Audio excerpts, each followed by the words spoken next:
Hey, good morning, everybody over on YouTube. Welcome to the Simulcast with us over here on the TikTok side.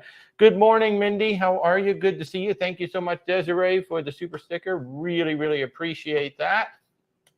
But it's a Sunday morning. I hope y'all are doing well out there in TikTok and YouTube land.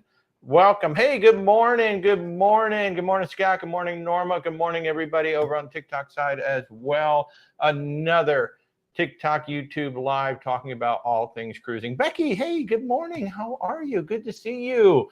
So people keep asking me, what's your next cruise? What's your next cruise? Well, right now, it's not until November, believe it or not. The Valiant Lady sailing out of Miami. We still got room on the cruise. There's 14 cabins of us all going together in November 18th from Miami on the Valiant. 8 nights for Thanksgiving. I cannot wait. It's going to be awesome. Hey, Jen. Good morning, Jen. Good to see you. How you doing?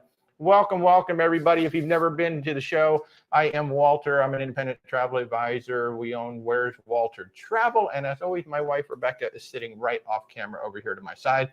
And we like to try to answer all things cruising.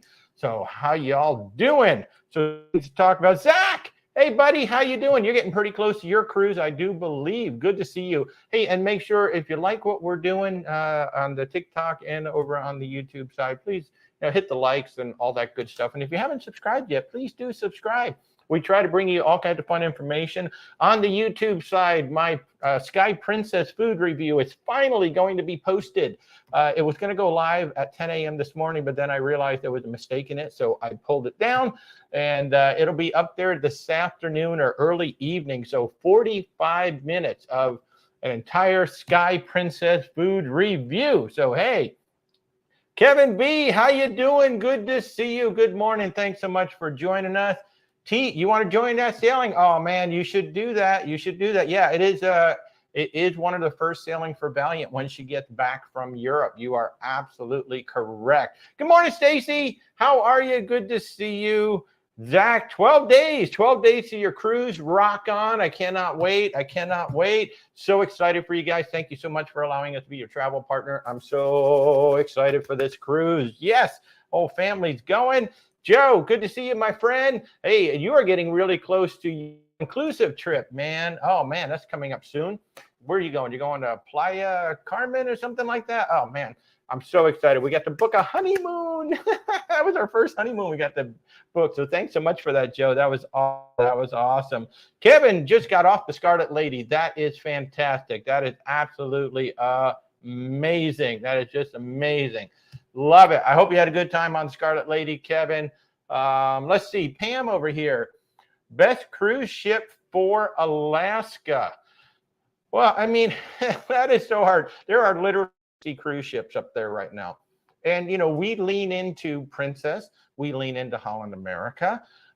It all depends on what you're looking for. Like we have a really interesting situation right now where we have a client. They're going to celebrate their 30th anniversary, and it's going to be an Alaska cruise. So not only do we have to consider, Alaska, but it's the celebration that they're going to be doing. So of course we did Princess. We presented Celebrity. The Celebrity is a cruise line that they will have already sailed. Sorry, Mike.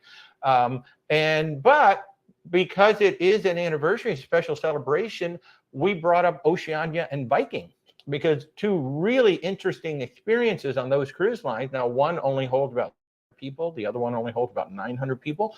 Very small ships, especially compared to the cruise line. So there's not necessarily a best cruise for Alaska. I mean, overall, if you're just talking mainstream cruise lines, I still think Princess America give you the best overall experience in Alaska. But it all depends on what you're looking for. If you have younger kids, then you may want to go on, say, a Disney or a Norwegian or a Royal Caribbean, where there might be a few more things for the kids to do. It depends on what the adults and the kids are looking for. So there's a lot that goes into it. But, in this case, Oceania, I mean, I was blown away by Oceania. It's an 11-day cruise, and it was around $12,000, including round-trip airfare. So it wasn't just the cruise. That's the airfare and the cruise. And Oceania is inclusive than the other cruise lines. Like I think the beer and the wine, not included during dinners. I thought that was included during dinners. No, on Viking. Viking, it was included on dinners. So, but still, it's 670 people on that ship. So completely different experience than the big cruise line. So there is no best cruise ship for Alaska. I will say smaller ships for sure. I like the smaller ship because that gives you more options. We've had issues, especially in Skagwalk slides and that one, the train pier, not being able to either they can't bring ships in, or if they do, there's like certain procedures you've got to do, and some of the bigger ships are not calling in because it's just too much of a hassle to get everybody off and back on the ship. So definitely smaller is better. I like Princess. I still like Princess, and Holland America would be my first two I would lean into. If any help with picking out a ship, certainly just reach out. Our services are free. Just click the logo waltertravel.com and just reach out to us. We'd be happy to help. Kevin is saying he loved Virgin Voyages. You've only ever been on Carnival. Well, Virgin Voyages quite a bit different than Carnival, that's for sure. You didn't like the entertainment. Yeah, it is different. They definitely don't have the same kind of a fun squad. For myself, I actually like the separation because we tend to hang out with the gamer, or we hang out with the food kind of a thing. So I kind of like that, versus the whole Carnival with the squad and things just going on all the time. With that situation, when we were on Carnival, I mean, they had the best trivia. They really do have a fun squad on Carnival. So when we're on Carnival, we really enjoy it. When we're on, I kind of appreciate the fact that it's a lot different than how all the other cruise lines. I'm glad you had a good time. Did I hear what's happening in Port Miami? Yes. What's going on? Okay. Apparently, what did I miss? This morning there was a boat accident in the early morning hours. Oh, that hit the ferry. I saw that. Yeah. So a car ferry. It involved a car ferry. One man is supposedly dead. Yeah. A bunch of people have been pulled up. So there's crews waiting outside the port area because they can't get in because it's been closed due to the accident until they clear it and do their preliminary investigation. I literally just saw something about the ferry accident on James Van Fleet's feed this morning, right before we started this. So I hadn't seen the story yet. Thank you for updating us, Rebecca, on that. So, wow, that is interesting. That is really interesting. Obviously, the cruise ships are at the mercy of, whatever's going on. And basically that's an active crime scene and an active investigation scene. So the ships won't be able to cross that. Obviously, the Coast Guard will do everything they can to allow the ships to come in as quickly as possible. Or, maybe they've started coming in. That's going to have that ripple effect. So your ships will not be going out until tonight. If they were scheduled to go out at, say, 3 or 4 in the afternoon, they probably won't go out until around 7 or 8 o'clock tonight, depending on when they get in. Because right about now, it's 10:40 on the East Coast. In about 20 minutes, they would typically start boarding the ships So, yeah, if you got any other updates, Rebecca, feel free to jump in with that. But thank you for thanks for that, Connor. I literally just saw something about that. Yes, Kevin, Virgin Voyages is completely revamping all their entertainment on the Resilient Lady. Resilient Lady has all new shows, and they're going to ripple that out into some of the other ships as well. Scarlet's probably going to be the last one to get some of the new shows, but myself, I really love dual reality. I thought that was absolutely fantastic. We never did see ships in the night because it was canceled both times we were on the ship. I thought Virgin had some of the best live music entertainment throughout the ship. Really enjoyed all that live music entertainment for sure. Pam, what about Carnival for Alaska? I've never booked anybody on Carnival in Alaska, and I have one client who is doing a repositioning. They're taking the ship from Seattle down to New Orleans, but I've never actually booked anybody on Carnival because I don't look at Carnival for Alaska. But I mean, they're sister ship to Princess. So if the itinerary is what you want, then and the price is what you want. Yeah, and I mean, if you're looking for, obviously, Carnival is going to be among the lowest costs up there. However, I've seen some, like I just booked somebody on Holland America yesterday for $1,000 for 7 nights by himself. So that's pretty doggone cheap right there. So yeah, let's see. Scott saying have to email. He got bored before Luminosa. You booked a trip on Margaritaville at sea. Yeah, Scott, I never would have booked you on that. I'm sorry. That's the only cruise line I won't book anybody on. Although, they did just send it back in for revamp, so maybe it's better. But I hope you have a good time. You don't have to transfer it to me. I appreciate you doing that, wanting to do it, but I'm not even set up with Margaritaville at sea. I honestly did not even set myself up because I don't really like what they've done with that ship. Or what they haven't done with that shit. Honest with you, if you watch some of the blogger reviews, Ben and yeah. David. I mean, Ben and David, I think it's the reason why they sent the ship. Yeah, I think that's why they sent the ship back in for the revamp. Because right after Ben and David came out, all of a sudden they announced the ship was going in for a new dry dock. So yeah, do a review for your channel. I'll be very excited to see what you think. Some people are having a good time on it. So, hey Frank, how are you? But yeah, getting back to Alaska, cheap cruise. I mean, Carnival is going to be the cheapest, probably going to be among the cheapest, but Holland America has some really low rates. Princess, the way you get a low cost Alaska cruise is to book early. If you book right now for 2024, there are some really good deals out there. That's what we just did with that Holland America cruise. I mean, it was $1,000 for 7 nights on the Nordam. That's really cheap for Alaska, and that's a round trip out of Vancouver. So that's one of the things. Ideally, you book pretty much soon as the new itineraries come out for the fall for the next summer season. Yeah, and Frank made a good point there. Ovation and Quantum are good ships for Alaska. I mean, they were basically designed for Alaska. That's more or less what that North Star was all about, and that's why the sport is indoors. But those ships were specifically designed for up there. The only downside for me is that they're so big, is that there could be issues getting them into some of the docks, and then you've got a lot of people that need to get off and on those ships. So personally, I like to get into some. We went on the Sapphire Princess when we were up there, so I kind of prefer the smaller, smaller ship for up in Alaska, just for ease of getting off and on. I mean, they are very, very small ports in Alaska. I mean, the Caribbean ports are small, but they're more or less designed to take in all the big ships because they know the big ships are coming. Whereas Alaska, they're still very, very small ports, especially situations like where you have options to go to the smaller docks versus having to rely on the train dock and all the new regulations and rules that they got going on. So can I speak about the security enhancements Carnival announced?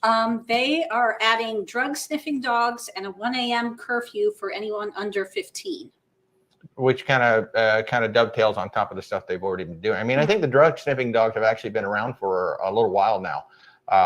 But I mean, it is what it is. And I think the biggest problems that you do tend to see are on the shorter cruises. I mean, those are the booze cruises, whether it's Royal Caribbean, whether it's Carnival, whether it's MSC, whether anybody. We saw that when we went on the Mariner of the Seas. We did a 3-night cruise when we were living in Delray Beach at the time. And it was a completely different experience than going on a 7-night where the parties were starting up at, like 12:30 in the morning. They were just starting up some new parties and stuff like that. So Yeah, I mean, the cruise lines do what they need to do to keep us all safe.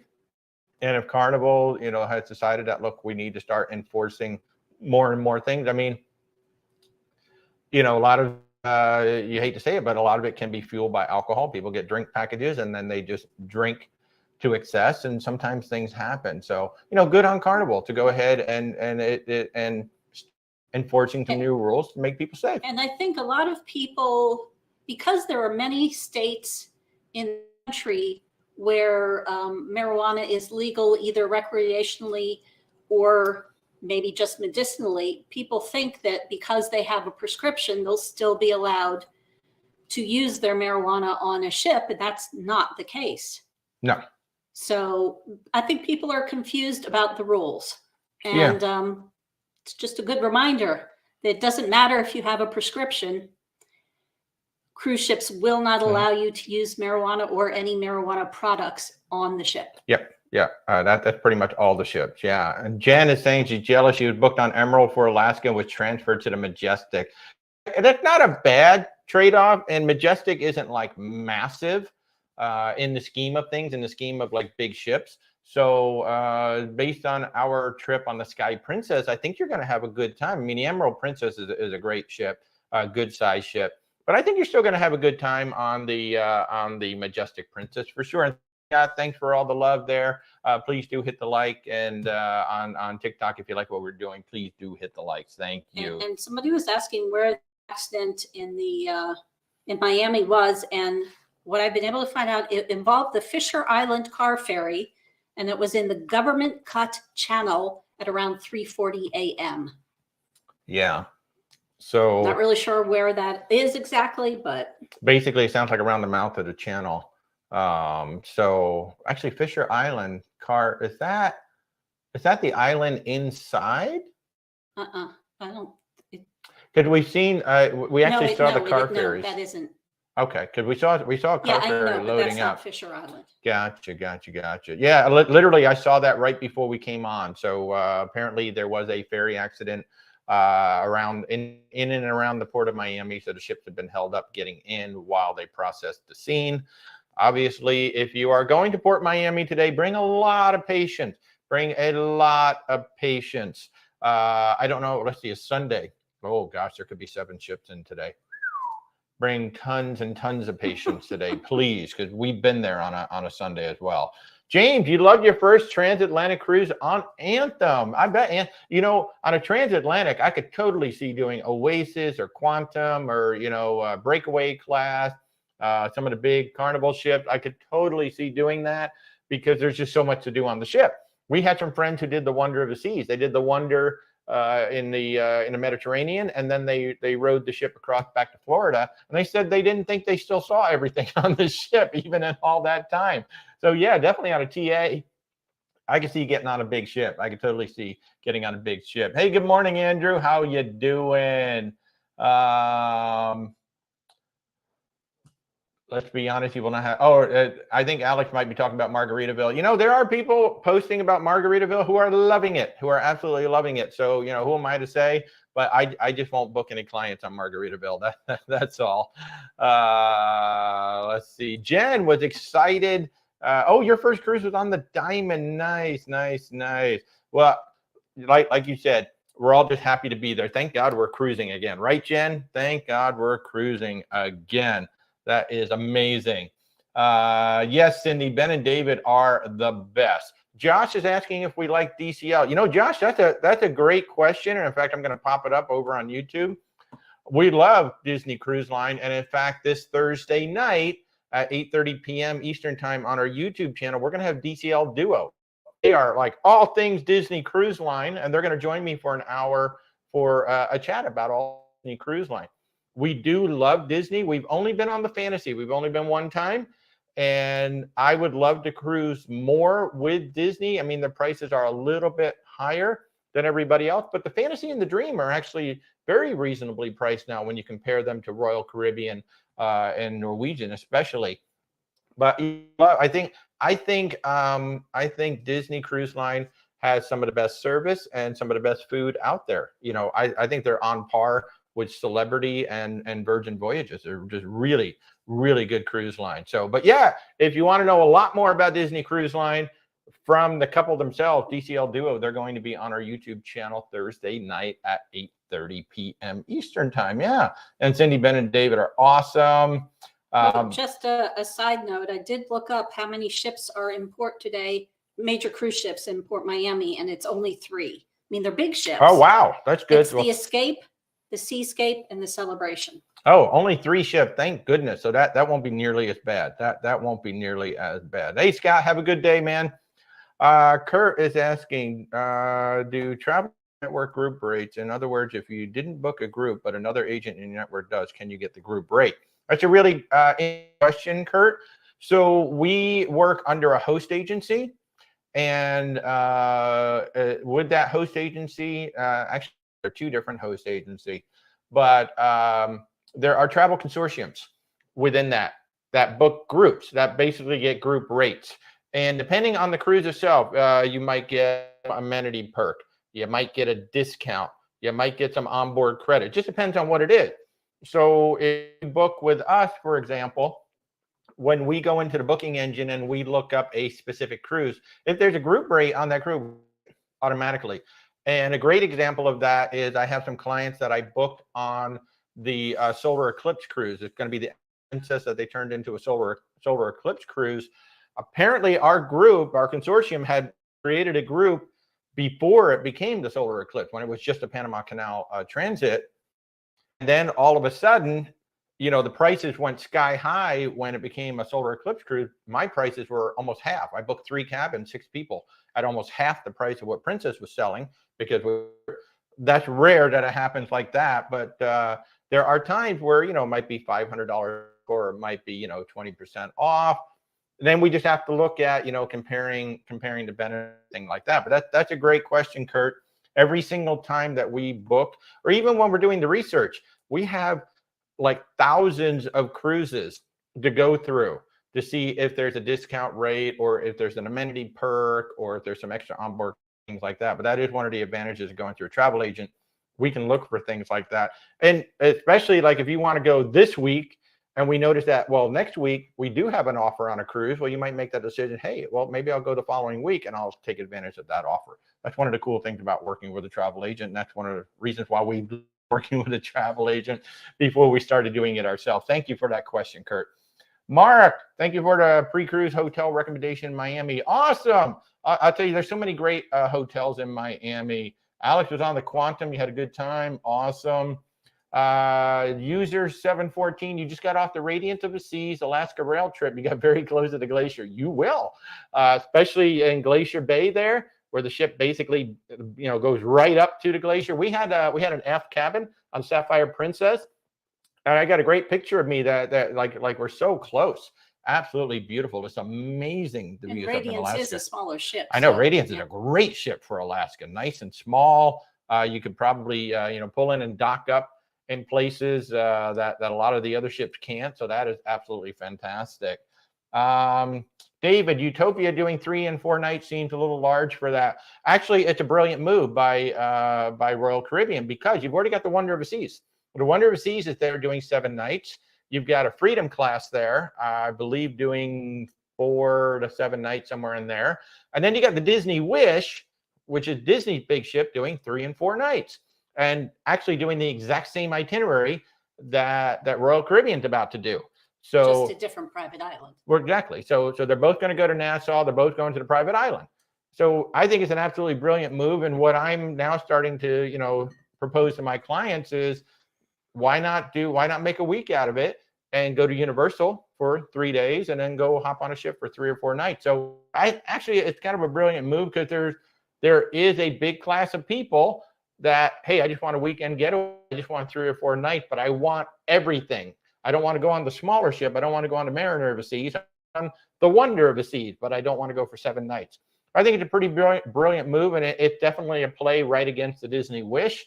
And, you know, you can even do the world for a few days and then go hop on the Utopia of the Seas. It's going to be a heck of a lot cheaper than going on the Disney Wish. So I think it's an interesting play. So if you really want to do that Disney 3-4 nighter, the Wish is there. But if you want an alternative, you still want the really big ship, here it is for 3 or 4 nights. So they're actually going to be doing it. I don't know if it's the Allure or the Harmony is actually going to start doing that Allure, itinerary. I believe. Yeah, before the Utopia shows up. So we don't even know what the Allure is going to be doing after the Utopia shows up. That's going to be very interesting. Frank, you're booked for Brilliant. That's right. Yeah, you are booked for the Brilliant. That's an excellent ship for going up to Alaska.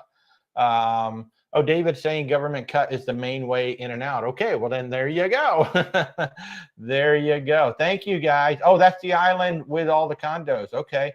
Thank you for updating us, guys. Really appreciate all that information. So from our TikTok, the government cut. So that ferry accident happened at government cut. That's the main way in and out of a channel.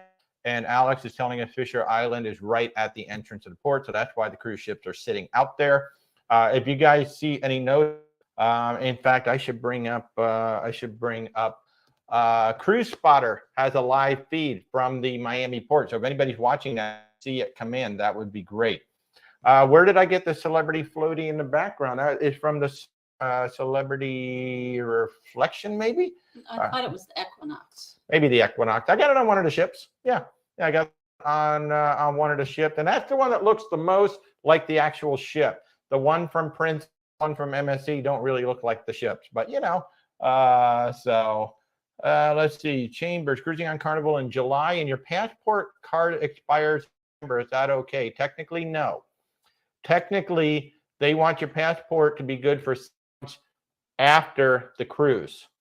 So if I were you, I would also have my birth certificate in case they ask for a birth certificate and a driver's license. Well, the passport card would work for a government ID. Yeah. You might want to bring a birth certificate because technically the rule is 6 months after the cruise. So just bring your birth certificate just in case. It's better to have it and not need it than the other way around. Right. Frank is asking how many sea days on a transatlantic. David's saying 6 or so. I've seen as few as like maybe 5 and as many as like 9. Yeah. It really depends. Like Cunard does it in like 6 or 7 days. They do straight across like 30 times a year back and forth. But yeah, it depends on how many stops. Most of the transatlantic cruises are running about 15 days like total these days because they're adding in all those extra stops now. Leaving on the Princess next week. Any suggestions? Gelato. Yeah, gelato. It's going to have the authentic gelato. I don't know if they have Alfredo's or the other one. What's the other one called? Gigi's Pizza or something like that? No, I can't remember. Yeah, there's a yeah, pizza's really good. We were really impressed with the Crown Grill on Sky Princess. You know, we really didn't want to go because we were underwhelmed by the Crown Princess. But our friends convinced us to go. And then because of an issue we had at Sabatini's, we were actually offered a make good meal at Crown Grill. And I'm so glad we went because it was probably the best meal we had on the entire ship. It was so good. And I was really impressed by the main dining. I forgot how good the main dining was on Princess. It was really, really good on the Sky. And the buffet was very nice. Yeah, the buffet was outstanding. Probably the best buffet we've seen since the restart. And we really did enjoy all the trivia they did in Princess Live, the little kind of smaller. Yeah, the Princess Live replaced the Explorers Lounge. It's a much better, I think it's a much better lounge. There was a lot of trivia. I mean, a lot of trivia going on in there all day long and well into the night. So yeah, those would be my suggestions. Yeah, Gigi's, that's the other one. It's called Gigi's. You're doing your first Howl cruise in August on the Connings Dam to Alaska. Nice. All those damn ships they have at Howl. Love them. That's cool. And of course, you've got a veranda. So, and Alaska just is one of those places, you know, we always say, well, you don't necessarily need a balcony, but it is nice to have the balcony. And one tip to you both on Princess and Holland America, I don't know about the rest of the cruise line, but I know that Princess and Holland America, when you're doing the scenic cruising near the glaciers, you know, Glacier Bay or College Fjord or Tracy Arm, Endicott, they have a naturalist or a park ranger who will be narrating when you're going through places. If you go to your cabin and go out on your balcony and you turn on the bridge cam, the narration should be on the bridge cam as well. So you can actually be out on your balcony and yet still hear what they're saying up on the main deck. And we couple of times. We were with my dad and his wife at the time, And that was quite lovely, just being able to sit out on our own balcony, but yet still be able to hear all the that was really cool. Sparkle's going on your 19th cruise next Saturday. Wow, congratulations. I think that's where we're like around 1920, somewhere there. Rebecca is now looking it up to find out where we're at. We started back in 2006. We didn't take all that many cruises in the beginning, but we're catching up. We are at 20. 20, so just one more than you. That is awesome, Sparkles. Have an amazing time. Have an absolutely amazing time. Oh, thank you, Nika. You like the you like the cup? I love. The thing that I have learned. So I got this at Disney Springs, and it was probably shortly after we moved here. Yeah. So we moved here about 2.5 years ago, and of course, we went straight to Disney Springs because we were so excited. And that's when I learned that if you see something in the World of Disney store in Disney Springs, you got to buy it. It's kind of like Costco. They rotate the stuff out. Mugs. They rotate the mugs out. There will be some rapidly. things that stay there, but the coffee mugs rotate out. So because there were a couple more I was going to get, and by the time we went back, they were all gone. So yeah. But thank you. I do love these mugs. I really do. I have a really fun one with the whatchamacallit.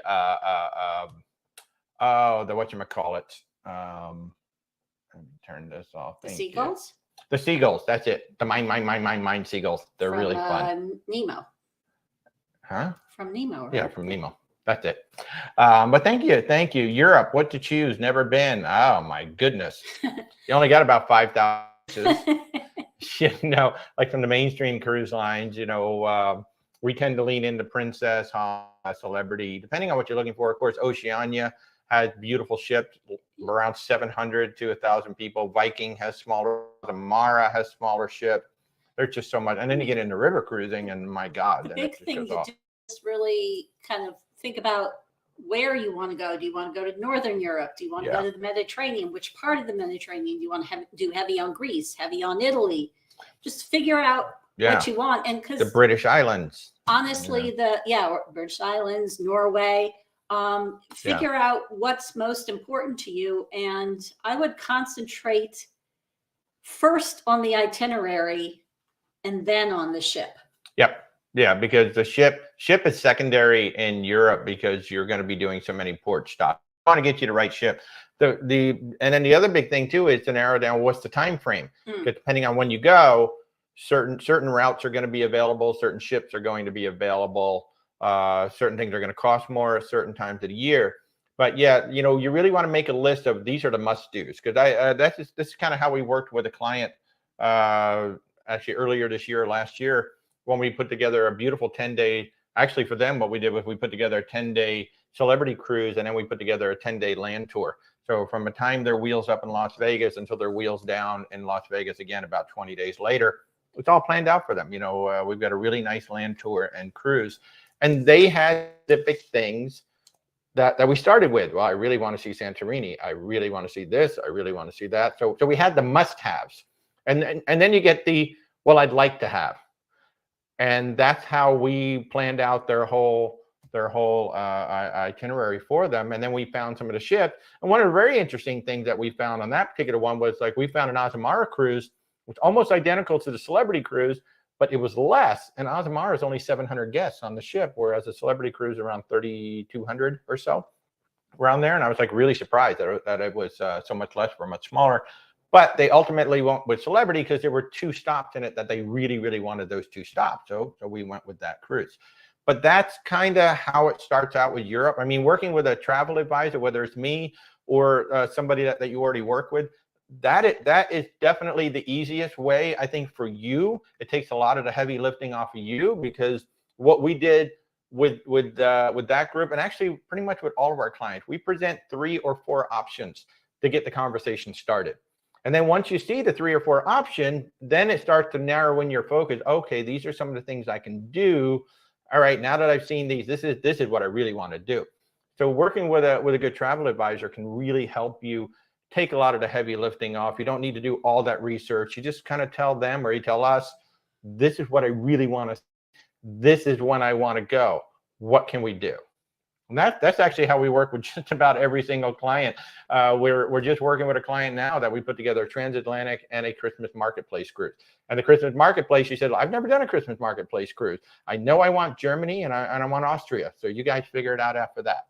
And that's exactly how we work. So cool DCL photo. Thank you. Yeah, those are all my pictures back there. Thank you for noticing. I haven't put up any new ones in a while, but those are all, every photo you see behind me, I took somewhere on a cruise. Best New England cruise. Ooh, well, again, you know, it depends on what you're looking for. I think the best itineraries are going to be north and south.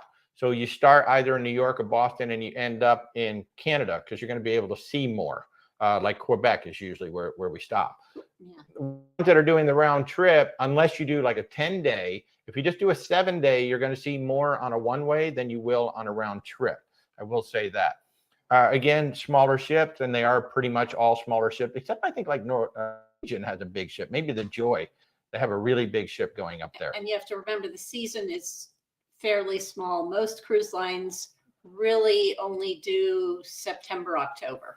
Yeah, we've got clients on Norwegian and Princess up there. I think we might have one on Holland America as well.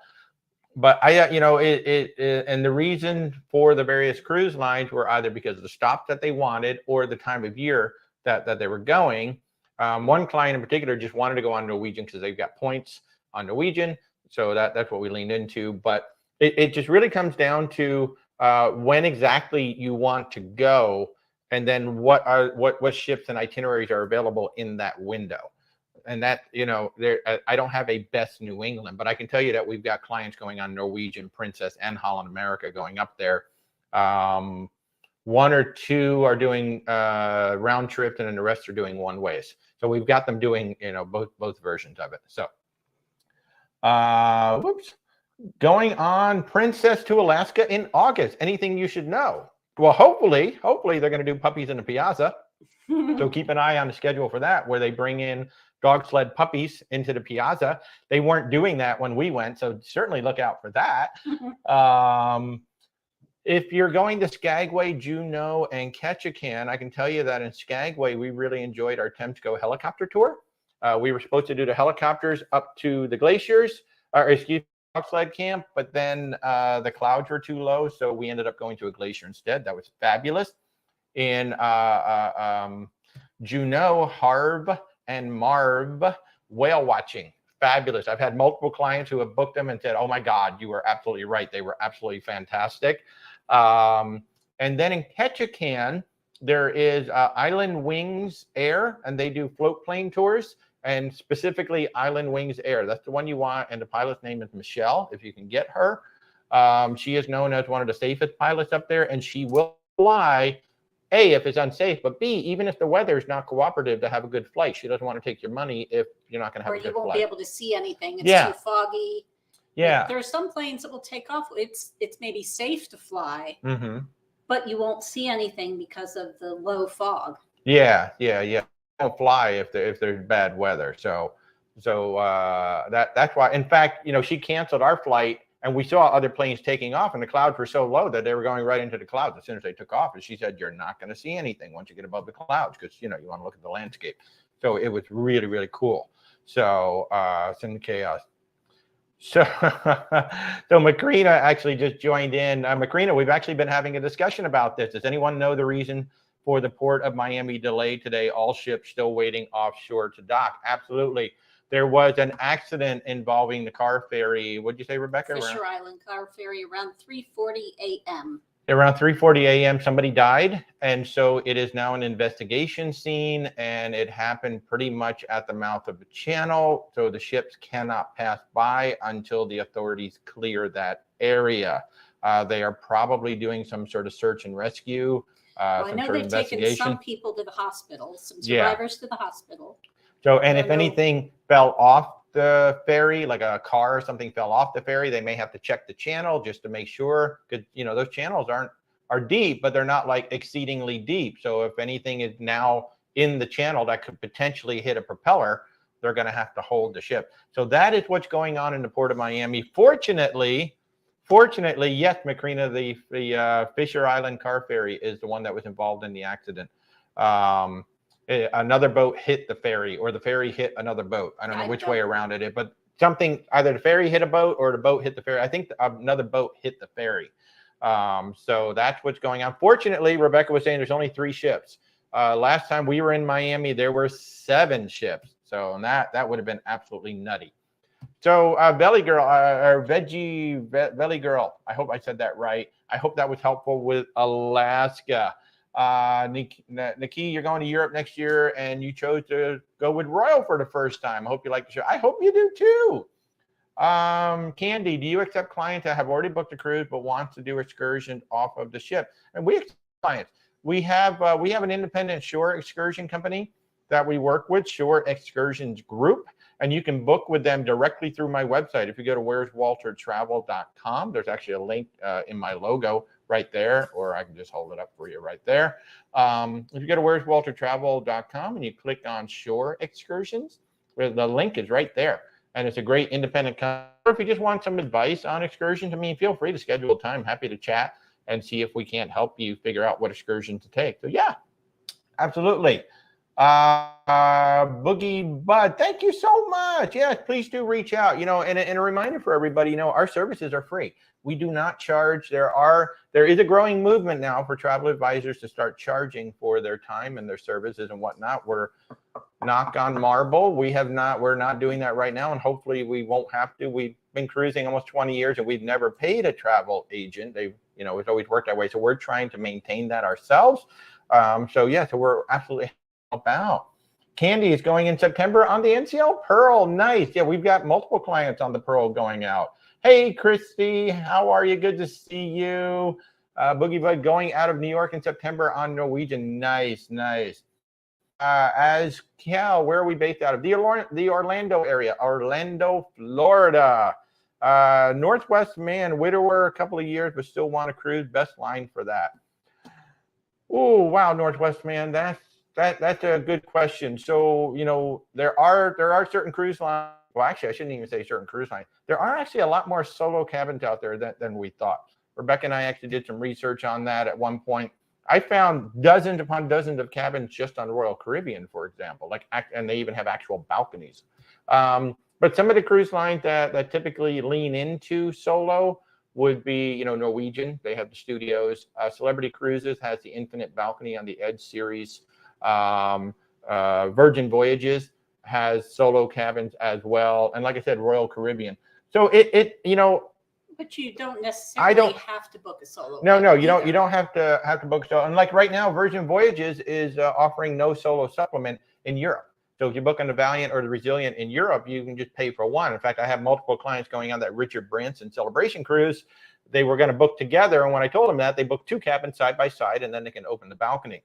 So I don't know what is the best cruise line for cruising solo. It depends on what you're looking for, within the cruise itself, because every cruise line, every cruise has solo get-togethers, solo meetups, and things like that. So there are going to be singles and solo people on every cruise, but it's more what you're looking for. If you'd like to reach out, there's links in the description. And my other big suggestion, Walter will sit down in a bar and just start chatting with other people there. Or we go to trivia and we join in with another team.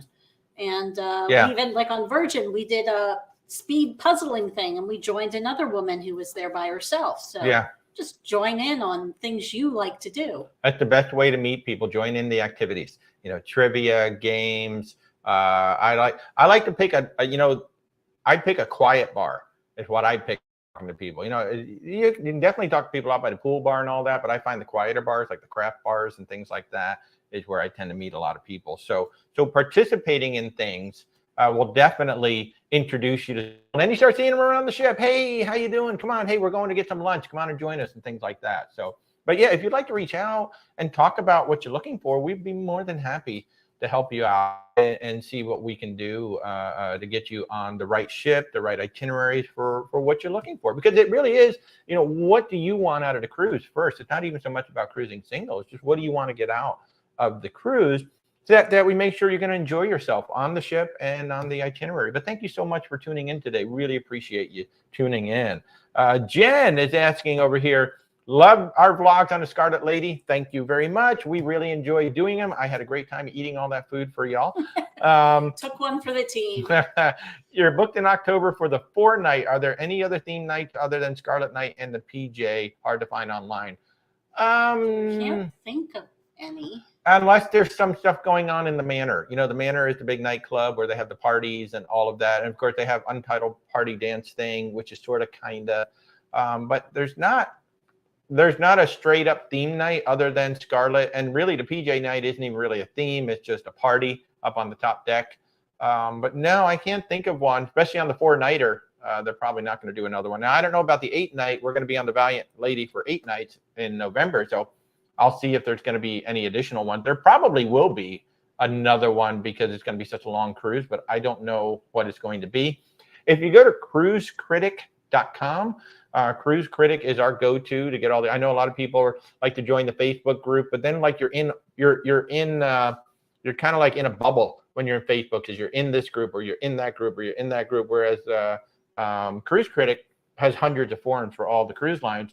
If you go in there, you can certainly ask the question in the Virgin Voyages forum and just say, hey, those of you who are on the 4-night cruises, are there any more theme nights besides these 2? And you'll get the answer right there. That's usually where we get a lot of our answers, to be honest with you, because you can ask people who are on the ship right now, which is great. It's absolutely great. So, hey, Joy, you got your T-shirt. Yay! Wear it with good health, Joy. I'm so excited. I'm so excited. Hey, and if anybody wants, this shirt says to travel is to live on the back, and it's the one that we sent out to Joy. So if you're interested in our shirts, there are links on YouTube in the description, and there are links on TikTok too. If you click my little logo, I got all kinds of shirts and stuff out there as well. Candy, I see you're saying something about even for Japan. I missed the first part of the question. If you want to ask it again, I'm sorry. I'm sorry about that. You're welcome, John. I appreciate it. I appreciate it. Yeah, but Candy, I'm sorry. I missed the first part of the question, or I forgot the first part of the question about Japan. So if you want to ask it again, my apologies. Frank, you've been on 3 Royal Caribbean cruises. I'll tell you, and you like them. Royal Caribbean's a great cruise line. They're a fabulous cruise line. They really are. They're a lot of fun. The Oasis class blew me away. I didn't think it was going to be, I didn't think I was going to like it as much as I did. I really, really enjoyed it. It's exciting Port Canaveral getting so many newer ships. I'll tell you what, it is the world's busiest cruise port right now, which is insane. The one thing that happened to us, we went on MSCC side, thankfully only 3 ships and really 2, because it was the Wonder of the Seas, it was the MSCC, and then the Morella Discovery, which is a very small ship only for European. But the weirdest thing that happened, we were driving up, we were rolling up on it, I'd say about 10 minutes, quarter to 2, and all of a sudden the traffic stopped. Like we were doing 70 miles an hour, and it literally came to a dead stop on the big bridge right before you get to the port. It was just the strangest thing. And luckily, all the cars behind me, a big pickup truck swerved around me, or else that would have been interesting. But that was the weirdest. But hopefully, they're going to start improving the infrastructure there. They need some more lanes and traffic. They need more ways to get in, because when you've got 5, 6, possibly 7 ships, they say they have 3 more places to put ports there or to put terminals. So that's going to be really interesting as they start bringing in. Let's see. Missed what I said about Princess Alaska as I cut out. Oh, I'm so sorry. I noticed that it did cut out. Princess Alaska. So Puppies in the Piazza. That was number 1. Yep, Puppies in the Piazza, number 1. You don't want to miss the Puppies in the Piazza. That is going to be, they're going to bring in dog sled puppies into the Piazza of the ship. Oh my God. In Juneau, Harv and Marv whale watching. I've had multiple clients who have gone ahead and booked them. They are an independent booking, small boats, really good folks for whale watching. In Skagway, Temsco Helicopter, TEMSCO, Temsco Helicopters. And Island Wings. in the Temsco Helicopters, they have a dog sled excursion where you fly up into the dog sled camp, up into the mountains. And if that's canceled, they'll either, because sometimes the clouds are too low, so it's not safe to fly, they'll either give you a refund or allow you to go to a glacier, land on a glacier, and then in Ketchikan, Island Wings Air. plane tours with Pilot Michelle. That's the one that we highly recommend because she will not fly, A, if it's unsafe, and B, if the cloud cover is so low, you're not going to have a good flight. So she doesn't want to waste your money. Love it. Thank you, Frank. Thanks for all the kind words. We try. We try to stay straight up information based. What we never do is we never sell anything based on a commission or based on because, I literally get, I counted them one day. I get between 65 and 100 emails every single day from all of our travel suppliers. It's actually overwhelming. And I ignore most of them because they're all telling us, hey, push this one, push that one, push that one. And I don't push anything. I go in and I book what's best for our based on whatever their needs are. So thank you, Frank. Really, really do appreciate that. Supposedly the marina is being replaced with a new terminal. I'm not sure. Yeah, I don't know. Man, I sure hope the Port of Miami opens soon. Gosh, it's already, what is it now? 11. If they can get it open by noon, it should definitely help. So if anybody's watching this from the ships out there, just have some patience. Now, this is why. So this is a big reason why we say never book a flight before 12:30. And even now, that's going to be pushing it, when they get the ships in. But never book a flight before 12:30 when you're coming back because you never know what's going to happen. Have they diverted a cruise ship? They have done it in the case of like hurricanes or storms, or in the case of pier damage. Now, in the case of what's going on in the Port of Miami, they could divert to Fort Lauderdale, but that's just going to be fraught with all kinds of logistical issues because everything for the ship is there. Everything is in Miami. For the new cruise. Yeah. I mean, they could easily unload the passengers in Fort Lauderdale, but then all those guests are going to have to get to Miami. So honestly, it's better just to hold them on the ship, keep them there so then they can eventually get in. You can bet that the authorities are doing everything to allow those ships to pass through. My guess is one of the reasons why they're not letting the ships go through yet, because they may have divers in the water or they may have something going on underwater to make sure the channel is safe before they allow the ships to come in, because maybe something fell off the car ferry. So that is possible. But yes, cruise ships have been diverted in the past. It's rare, but they have diverted in the past. They're not going to do it today. And according to Cruise Mapper, they are all still outside the port waiting. Yeah, Cruise Mapper, great app to have. Or you can use their website, cruisemapper.com, where you can see where all the ships are in the world, not just cruise ships, but even freighters. And Rebecca's using it right now, and she said she see the ships are still sitting outside the port. So I used it when we were on the MSCC side and we suddenly did a big turn. We're 8 a.m, the sun was behind the ship, and about 4 or 5 minutes later, I walked back out on the balcony and the sun was in front of the ship, and I was like, wow, we just made a big turn. And a few minutes later, we finally realized, oh yeah, let's get Cruise Mapper out. We saw we were heading towards Key. We were not supposed to be going towards Key West. So Cruise Mapper is even great on the cruise. If suddenly something changes, your ship is. BW is thinking about an Alaskan cruise on Holland America. Are they a good cruise line? They're a fantastic cruise line. I mean, a fantastic cruise line, especially for Alaska. They've been doing it a long time. Generally, when a client calls us, and we're going to talk about Alaska, we start out with Princess and America. Those are the two go-tos because they've been doing it the longest. They have partnerships with the National Park Service, which is fantastic. They'll bring park rangers onto the ship, and they'll narrate and do things like that. But then, with our latest client, into Oceania and Viking because it's their 30th anniversary, and we're like, let's look at some of the smaller cruises. Rebecca's mom just did Oceania in the Mediterranean, and she could not stop raving about it. She's like, this was just amazing. Love the service. I don't know if I'll ever go on a big ship again. I love the small service. So we were taking Oceania and Viking as well. And of course, these are very small ships, 700 people, 900 plus people versus, maybe 2,000 to 4,000 on the bigger ships. Of course, they are going to cost a little more.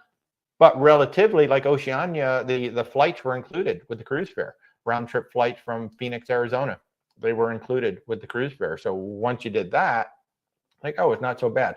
But Holland America is a fabulous cruise line. For up there, I had a client on the New Amsterdam for 14 days. She said she had an amazing time up there. But yeah, just depending on on what itinerary you're looking for. In fact, I just booked a Holland America yesterday, the Noordam round trip out of Vancouver. So yeah, very, very good cruise line. Nice ship. They've really leaned into live music, especially on the bigger ships. They have quite a few music venues now. They've really started leaning into the live music. They've got the BB King Blues Club. They've got a Rolling Stone Club, which is in concert with Rolling Stone magazine. Some of them have a Billboard Club, and then they have the Lincoln Center live orchestra music. Plus, they have the BBC World something. I can't remember what it is, but there's like BBC footage playing on the screen while a live orchestra is playing, or the live band is performing in front of it. That just looks absolutely amazing. So yeah, really, really good cruise line ships out of there. You've got choices of going out of Seattle or Vancouver. I tend to lean into the one ways, but a lot of people, it is very convenient to do the round trip. Obviously, you fly in and out of one or the other.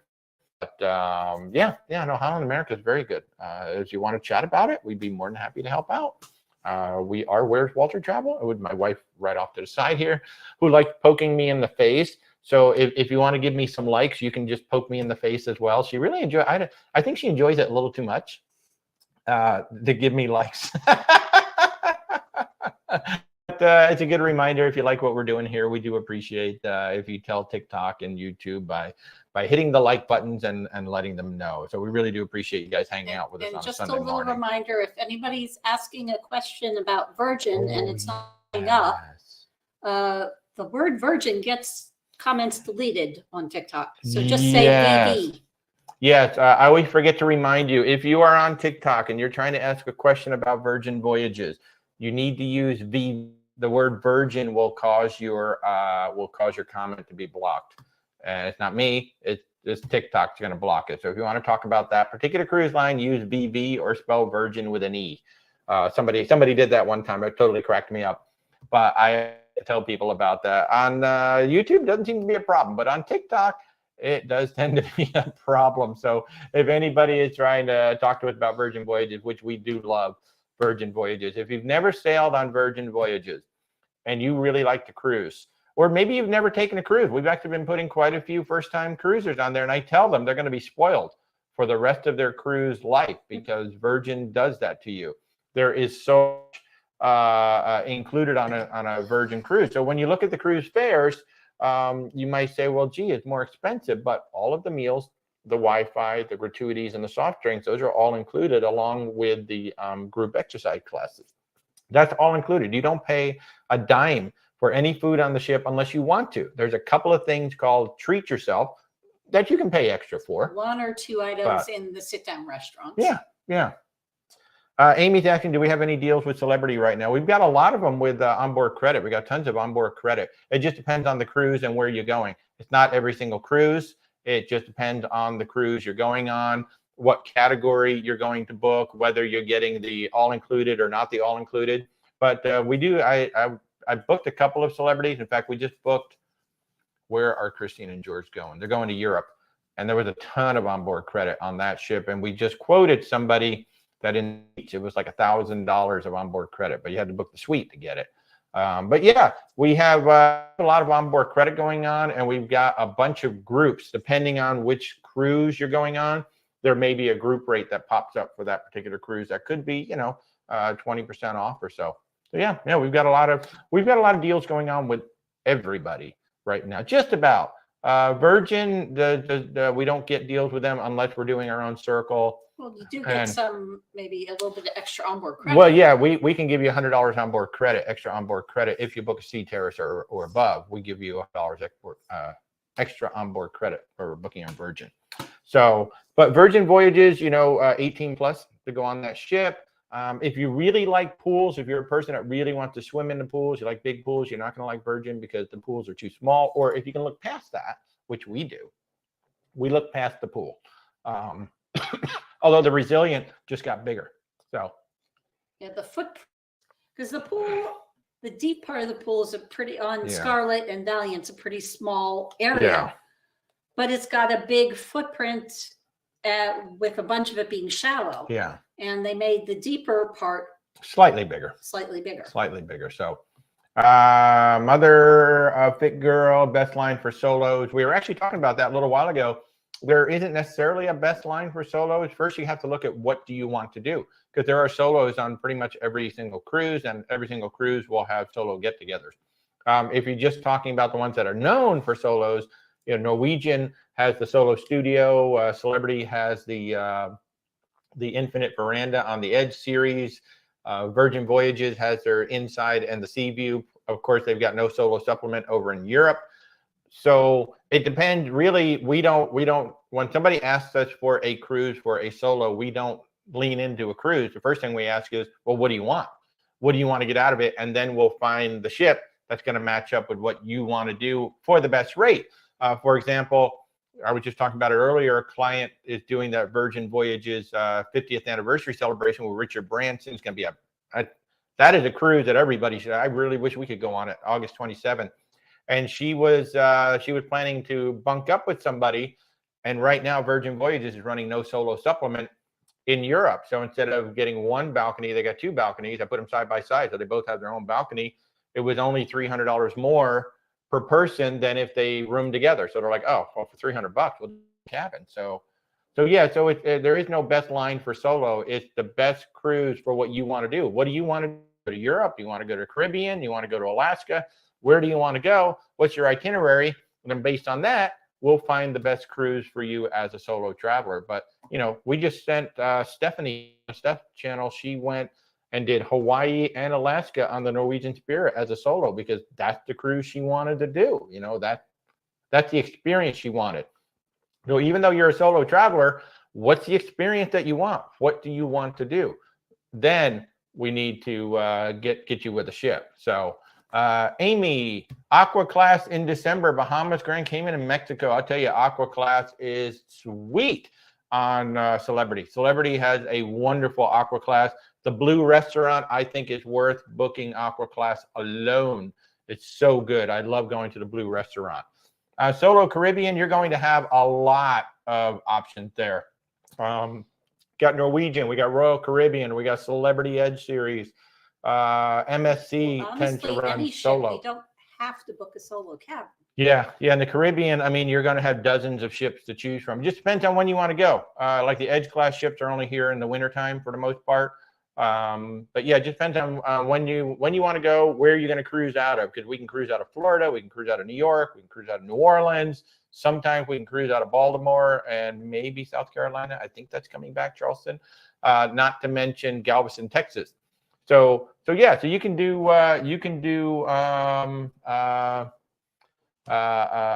quite a bit with solo in Caribbean. I mean, sky's almost the limit. Amy, you were hoping for more OBC in the TA I booked with initially, had nothing to add. We don't always have anything to add. There are too many people out there who assume that, oh, I'm going to book with a travel agent, I'm automatically going to get onboard credit, I'm automatically going to get perks. You're not necessarily just going to get perks, because it depends on the cruise, whether perks are available, because perks are not always available on certain cruises. Especially holiday cruises, if you're talking one of the holiday weeks in December. Yeah, it's the more competitive times that the onboard credit goes up. Like wintertime in the Caribbean, sometimes there can be more onboard credits. There's 100 ships here, and they're all competing to get people on. So it all depends on, just booking with a travel agent doesn't automatically mean onboard credit. It could, such as, right now, if you book Virgin Voyages with me, I can give you $100 onboard credit if you book a Sea Terrace or above. It has to be a Sea Terrace or above. And that's a deal that we have going on right now through our host travel agency. That's why I can offer that to you. Then sometimes, depending on the cruise, we might be able to offer a little something extra, but that doesn't always happen. Yeah. And that's why it's important, to talk to the travel agent and talk to, what are your needs? Because when we present our proposals to our client, we show the onboard credit right there. If there's credit to be offered, we show them right there. Let's see, your virtual reality, you want to go on a cruise to the Caribbean? Sure, reach out. We'd be happy to help you. Roxy Stone, Florida. Yeah, so out of Florida, I mean, again, for solo traveler, you've got so many to choose from: Royal Caribbean, Norwegian, Celebrity, Virgin Voyages. You know, it'll just be there's so many to choose from. Again, Norwegian is the one that's known for having the solo studios. Celebrity is going to have the infinite verandas. Royal Caribbean has solo cabins throughout the fleet. We have the whole list of all the ships now, so we know exactly what ship we can put you on. Some of the Royal Caribbean has actual balconies for solos, which I think is amazing.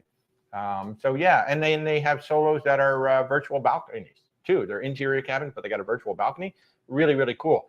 So yeah, traveler, you've got lots of options out of there. It just depends on when you want to go, what ships are available, and then based on the ships that are available, we can tell you your best option. So Gina, you're going on Norwegian out of New York in January. Should we prepare for freezing temps? What do you think? At least for the New York portion, yes. I grew up in New York. It's cold in New York. It's colder in New York in January than it is in December. January, February, March is when we always got the worst weather. It wasn't in December. So yes, you should definitely prepare for freezing temps for the sail away and for your return. 1,000%. You know what might be good? You know what we always talk about for Alaska? That 3-in-1 jacket. It's not like a massive jacket, but it will keep you very, very warm.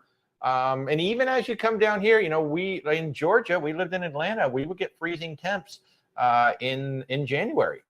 So it's probably going to be cool all the way down that East Coast, and it might be a bit cool down in Bermuda as well.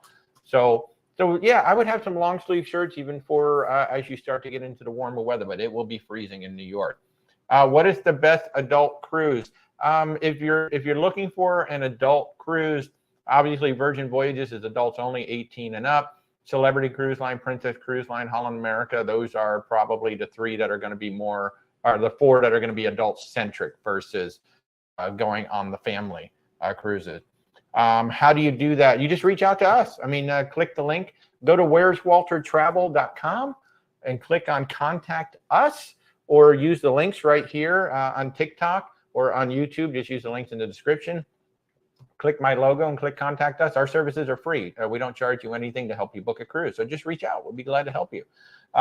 User 358, you're going on the MSC Meraviglia in November. What do you think? I'll be okay with food as a celiac. Well, I do know in the buffet they did. I didn't really, because I don't personally need to eat gluten-free, but I know they did have labels on most of the food. Yeah. Although being over 50, I did need to bring my reading glasses because it was really small. So two things about that. One, yes, the labels are printed very small. So if you need reading glasses, bring them with you. Number two, they weren't, MSC, I think, I don't want to say sloppy, but they were the worst at making sure that it was lined up with what they said it was, or they might swap something out. So you're going to have to talk to the dining captain in the buffet, and you're going to have to talk to the dining captain every single time you go to eat. And that's the only advice I can give you. And do fill out a special needs form to tell them of your dietary needs. Absolutely. But also remind them on the ship. Absolutely. Because they will do everything they can to keep you gluten-free. Yeah, absolutely. So, John. Hey, Aaron. How are you, man? It's good to see you. The same email that I sent you all the information for. So that same email is the best way to get in touch with us. Good to see you, man. Thanks so much. John, is May too early to cruise the Med? We're worried it'll be too for beach pool days, even in the Aegean. I would just Google average weather in the countries that or cities that you're planning to go to and see what the average temperatures are going to. I mean, we know that the Earth is warming up. We've seen that. In fact, there's been a lot of talk about it over the past week that they've shown those colored stripes. You can see that the temperatures are warming up. So, yeah, what Rebecca said. I think it will be, but you're just going to want to check. Certainly that part of the, it should be a little bit warmer. In the Aegean, it should be a little bit warmer down there, but you want it, and it depends on your definition of warm too. Actually, you want to take a quick peek, see if you can find the temperatures while we're chatting here. So, When is the best time to cruise to Hawaii? Anytime. I think anytime, really. And it also depends. So if you just want to do the islands, that's going to be the Norwegian Pride of America. That's the only ship that does that. Does it all year long. Rebecca's mom did it, loved it. Stephanie just did it on the Spirit, which was essentially the same cruise. It did then go up to Alaska, but it's essentially the same cruise. And then it depends on if you want to do it from California, then you're going to have 4 to 5 sea days going back and forth. But really, anytime for Hawaii. I don't think there's a bad time to go to Hawaii. Well, they're saying Athens, the average temperature in May is 65 degrees Fahrenheit. So 65 degrees Fahrenheit. That, I mean, it's a little bit cool, but in the sun, it should feel nice. So, I mean, if you want it to be warmer, wait till June. So the average is 65. And I would say, that's basically the beginning of the European season. Just based on, Caribbean sailings, the end of the season, like the water temperatures may be warmer just because even if the atmospheric temperatures are the same, the water temperatures would be warmer because it's been warm all summer and it hasn't had a chance to cool down yet. Yeah. Belly Girl, who is the 3-in-1 jacket? So the one that we have is from LL Bean, but I think Columbia Sportswear has them, North Face has them.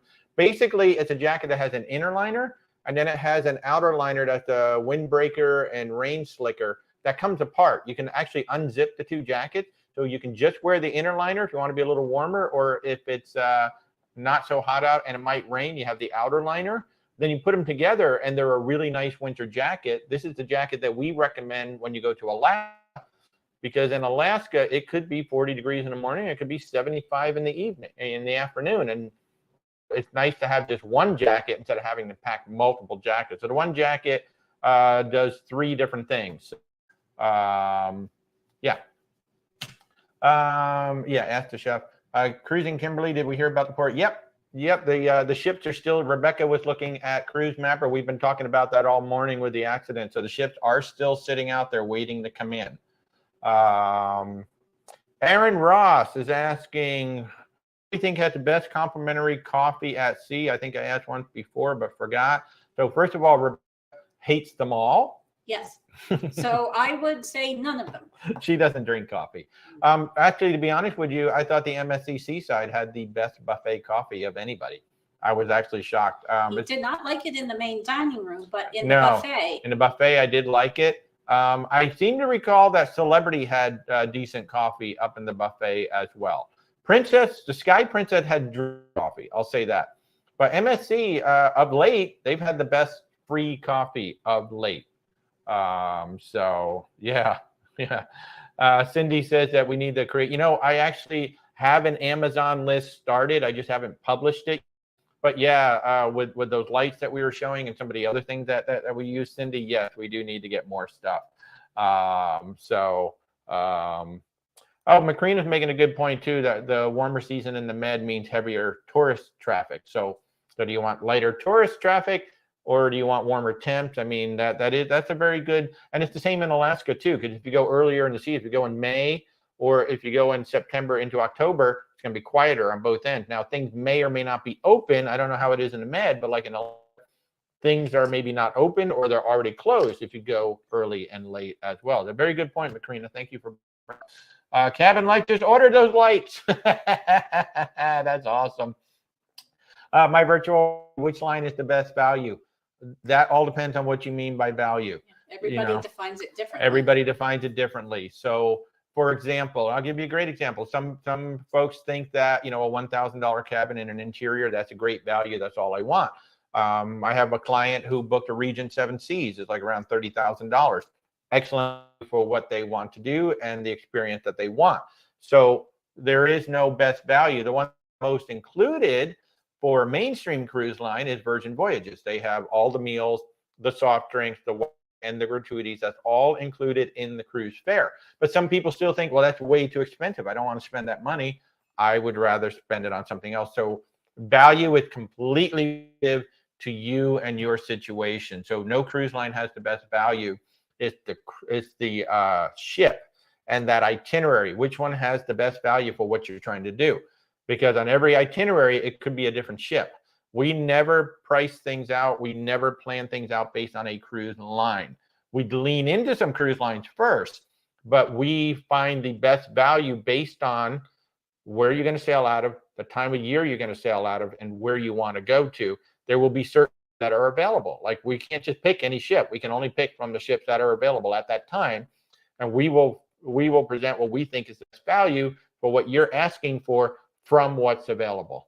So, and when we do a proposal, we'll give you several different options. We'll give you several different cabin types to choose from. And that's only a first go. Yeah. I mean, if none of those fit, you can say, well, what you like about it, what you need it to be different, and we'll give it a second go. Exactly. Yeah. And we do that quite often with clients. We usually go through 2, sometimes a 3rd revision in a proposal before we finally get that cruise or that land tour. That, you know, we are a full service travel agency. So we're booking land tours to Scotland. We're booking, heck, we can even book private jets now. As of about 3 weeks ago, we can now book a private jet. So if you want to take a private jet somewhere, we got you covered. But yeah, we're literally full service. So everything. Do we have a list of things you should get for a cruise to Alaska? I actually have a couple. I think they're in the Cruise 101 playlist on TikTok. I have a couple of TikToks with suggestions for Alaska. And I believe on my resource library, where'swaltertravel.com, I think in the resource library, there may be a list in there. That's something that I do need to update. But I know I have 1 or 2 TikToks that I believe are in the Cruise 101. It might be in a different one, but yeah, that's something that I do have to update. And I've got to get that Amazon list set up, as Cindy said. So yeah. Aaron was saying that he recently found that Amber Cove is not really a beach destination. Have we been there? We have been to Amber Cove, but we actually did not leave the ship. That's in the Dominican Republic. That is a Carnival Cruise Line destination. It's not a beach destination like a Mahogany Bay. Mahogany Bay is a beach destination, but you can get to the beaches from there. But on that particular cruise, we made that a ship day. That was on the Carnival Mardi Gras. So we opted to stay on the ship and really enjoy everything that the ship has to offer. In fact, we pretty much stayed in the Serenity area the whole day. It was so quiet. It was beautiful. But yeah, a lot of folks like Amber Cove. So Stacy, 19 days until Dirty Banana time. You know what I realized, Stacy? I was on the Sky Princess with you guys for a week. Guess what I never had that entire week? So we need to go cruise again so I can have a dirty banana. I still never had a stupid dirty banana. How did you let me go the entire week without getting one, Stacey? That's so disappointing. Telling you to get one. I know. That's so disappointing, Stacey. You just kept ordering other things. I know. Oh, that's so funny. Oh, that's a good point, Kimberly. She's saying that MSC has flavored creamers. Yes, they did. Actually had the flavor creamers right there, which was very nice. And was really nice, they just had the pumps. So you didn't have to stand there like ripping the stupid thing open and pouring it in. So that was kind of nice to have the flavor creamers there as well. Yes, that's right, because we have the luggage covers too. We have so many things that we could put on the list. Rebecca actually has a massive list just for us for Amazon as well. Trayley, going to Alaska in August on the NCL Encore. Do they still have captain's dinners with freestyle dining? I don't. Well, they only have freestyle dining. I'm not sure. I mean, I think there's a night they call a captain's dinner. It's like elegant dinner or something like that, but you're not going to see. You're not going to see them. Not necessarily, no. If you're going to see the officers on NCL, I think it's going to be one of those meet and greets with, like, what do they call it? Latitudes, like the upper echelon of the Latitudes members. I don't recall ever seeing the officers on our 2 NCLs, like maybe just in passing. And I don't remember if they had, they call it an elegant night. They call it whatever they want to call it. It's usually the one night that the main dining room menu is elevated for that evening. But I don't have like a traditional captain's dinner. Most of the cruise lines, I mean, they still have what they might call a captain's dinner, but it's not like you're really going to see the captain or the officers in the main dining room at all, which is kind of a shame. Well, they have a lot to do. They're big ships. Yeah. Cindy is saying that the Haven on NCL has a captain's cocktail party. That makes sense. Up in the Haven that you would have that. Cindy had an amazing birthday in the Haven on, what was that, the Breakaway you were on? Oh my God, that just sounded like a great time. So if you're in the Haven, they will have a captain's cocktail party. So that is pretty cool. Thanks, Stacy. I appreciate that. I really do.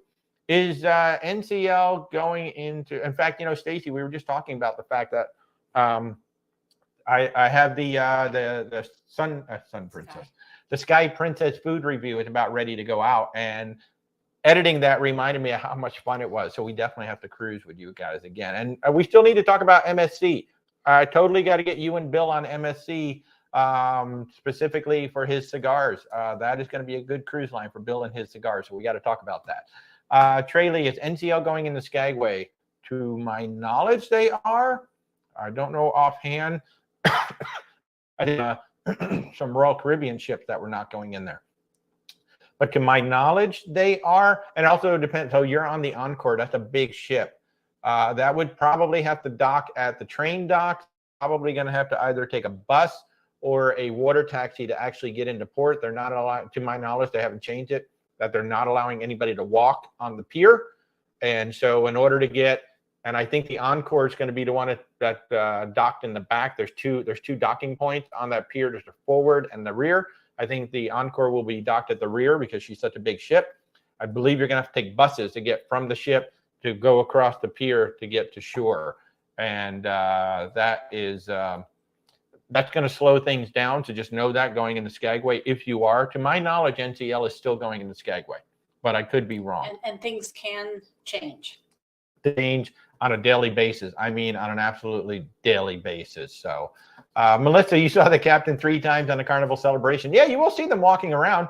But like in terms of a captain's dinner, you're not really going to see them all that much. Certainly anymore. On any princess ship, they still do the champagne waterfall, and the captain will be there when they do that champagne waterfall if you want to meet the captain. You're welcome, Trey Lee.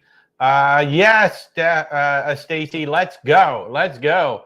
And of course, on on the Celebrity Beyond, you will see Captain Kate quite a bit. And from what I understand, as soon as anybody sees her, it's like she's trapped for about an hour to wherever she's trying to go. But I understand she's quite gracious with her time, which is great.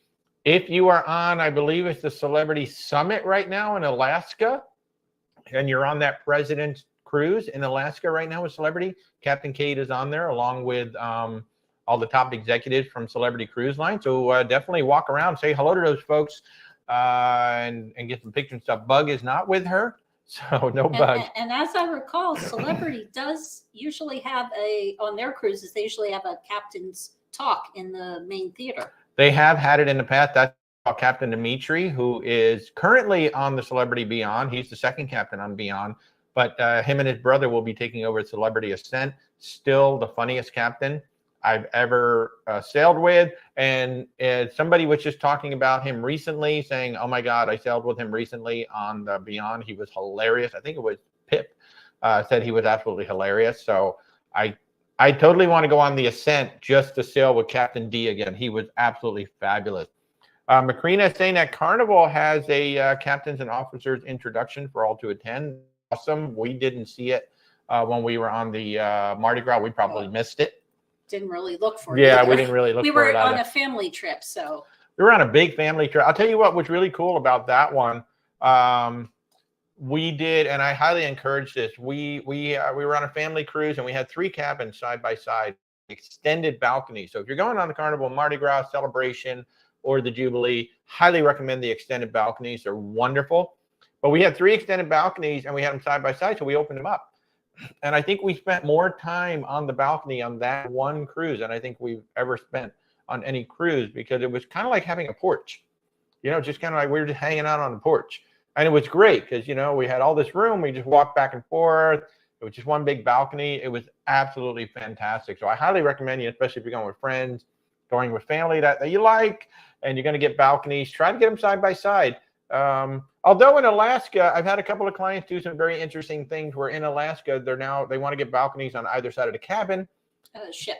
Or either side of the ship. So depending on if something's going on one side or the other, they've got a balcony on both sides. That's actually not a bad way to do it too.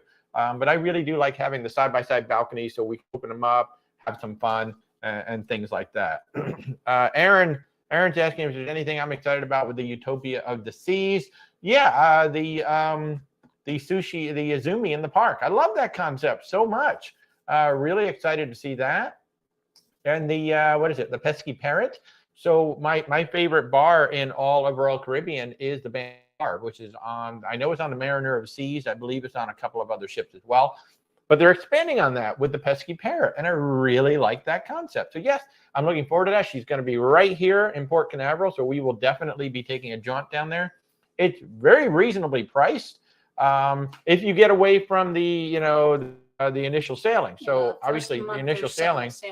But if you move into September, October, all of a sudden, the prices come right back down to reasonable. So she's a very reasonable ship. So yeah, the Pesky Parrot, looking forward to seeing that. And then the Izumi in the park, looking forward to that. For me, it's always going to be food or the bars, right?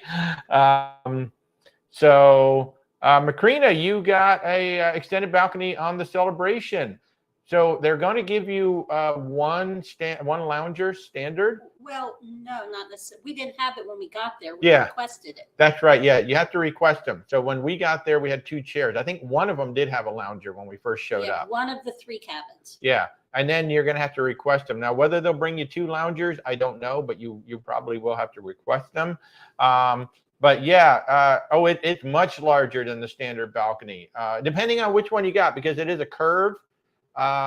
So near the edge of the curve, the extended balconies are smaller. If you're out in the center of that curve, and that's where we had the biggest ones. There's plenty of room out there. You could easily have 2 loungers, 2 chairs, and a table on our balconies. The ones that we had. So we were I don't know right that in the middle. Fill it that much for No, you, they wouldn't fill it that much for us, but we had no problem with the chair and the. So yeah, that's better. Ernie's asking what's the best thing to do in Limon, Costa Rica. Is that where the sloths are? I believe so. Yeah. So what we did, I can tell you what we did. We Baden toured, BODD, I believe, Victor Baden. We did one of their tours down there, and we did the sloths and also zip lining. And no, that's not Costa Rica. It wasn't Costa Rica? No, that was where was that? Honduras is where the big zip line was. Yeah, no, this was But Victor Baden had zip lining too. Yeah, no, that's the one in Honduras. In Costa Rica, it was a different tour. Oh, it was just the sloth. It was the sloth sanctuary. It's the sloth sanctuary. Sanctuary. That's right. Yeah, we did the sloth sanctuary. It was a lot of fun. So we did that. That's what we did. But in Costa Rica, you do have all of your pretty stereotypical things to do. You got beaches, you got high activity things to do.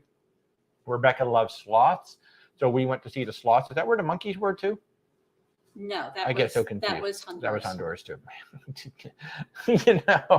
Yeah, we and kind of blend together when you keep going to them, so it's just kind of funny. Kind of nature walk we did, and a small boat ride, and then you got to see the sloths. You got to see the sloths. So that's what we did. We came as a big group, but they divided us into 3s, and each one kind of rotated those 3 things. Yeah, so Rebecca really loves the sloths, so that's what we did. But I mean, you're going to find the sloths. And then the other thing too that I do remember about that, because that was our Panama Canal cruise, I bought coffee in Colombia, in Costa Rica, in Jamaica, and Panama.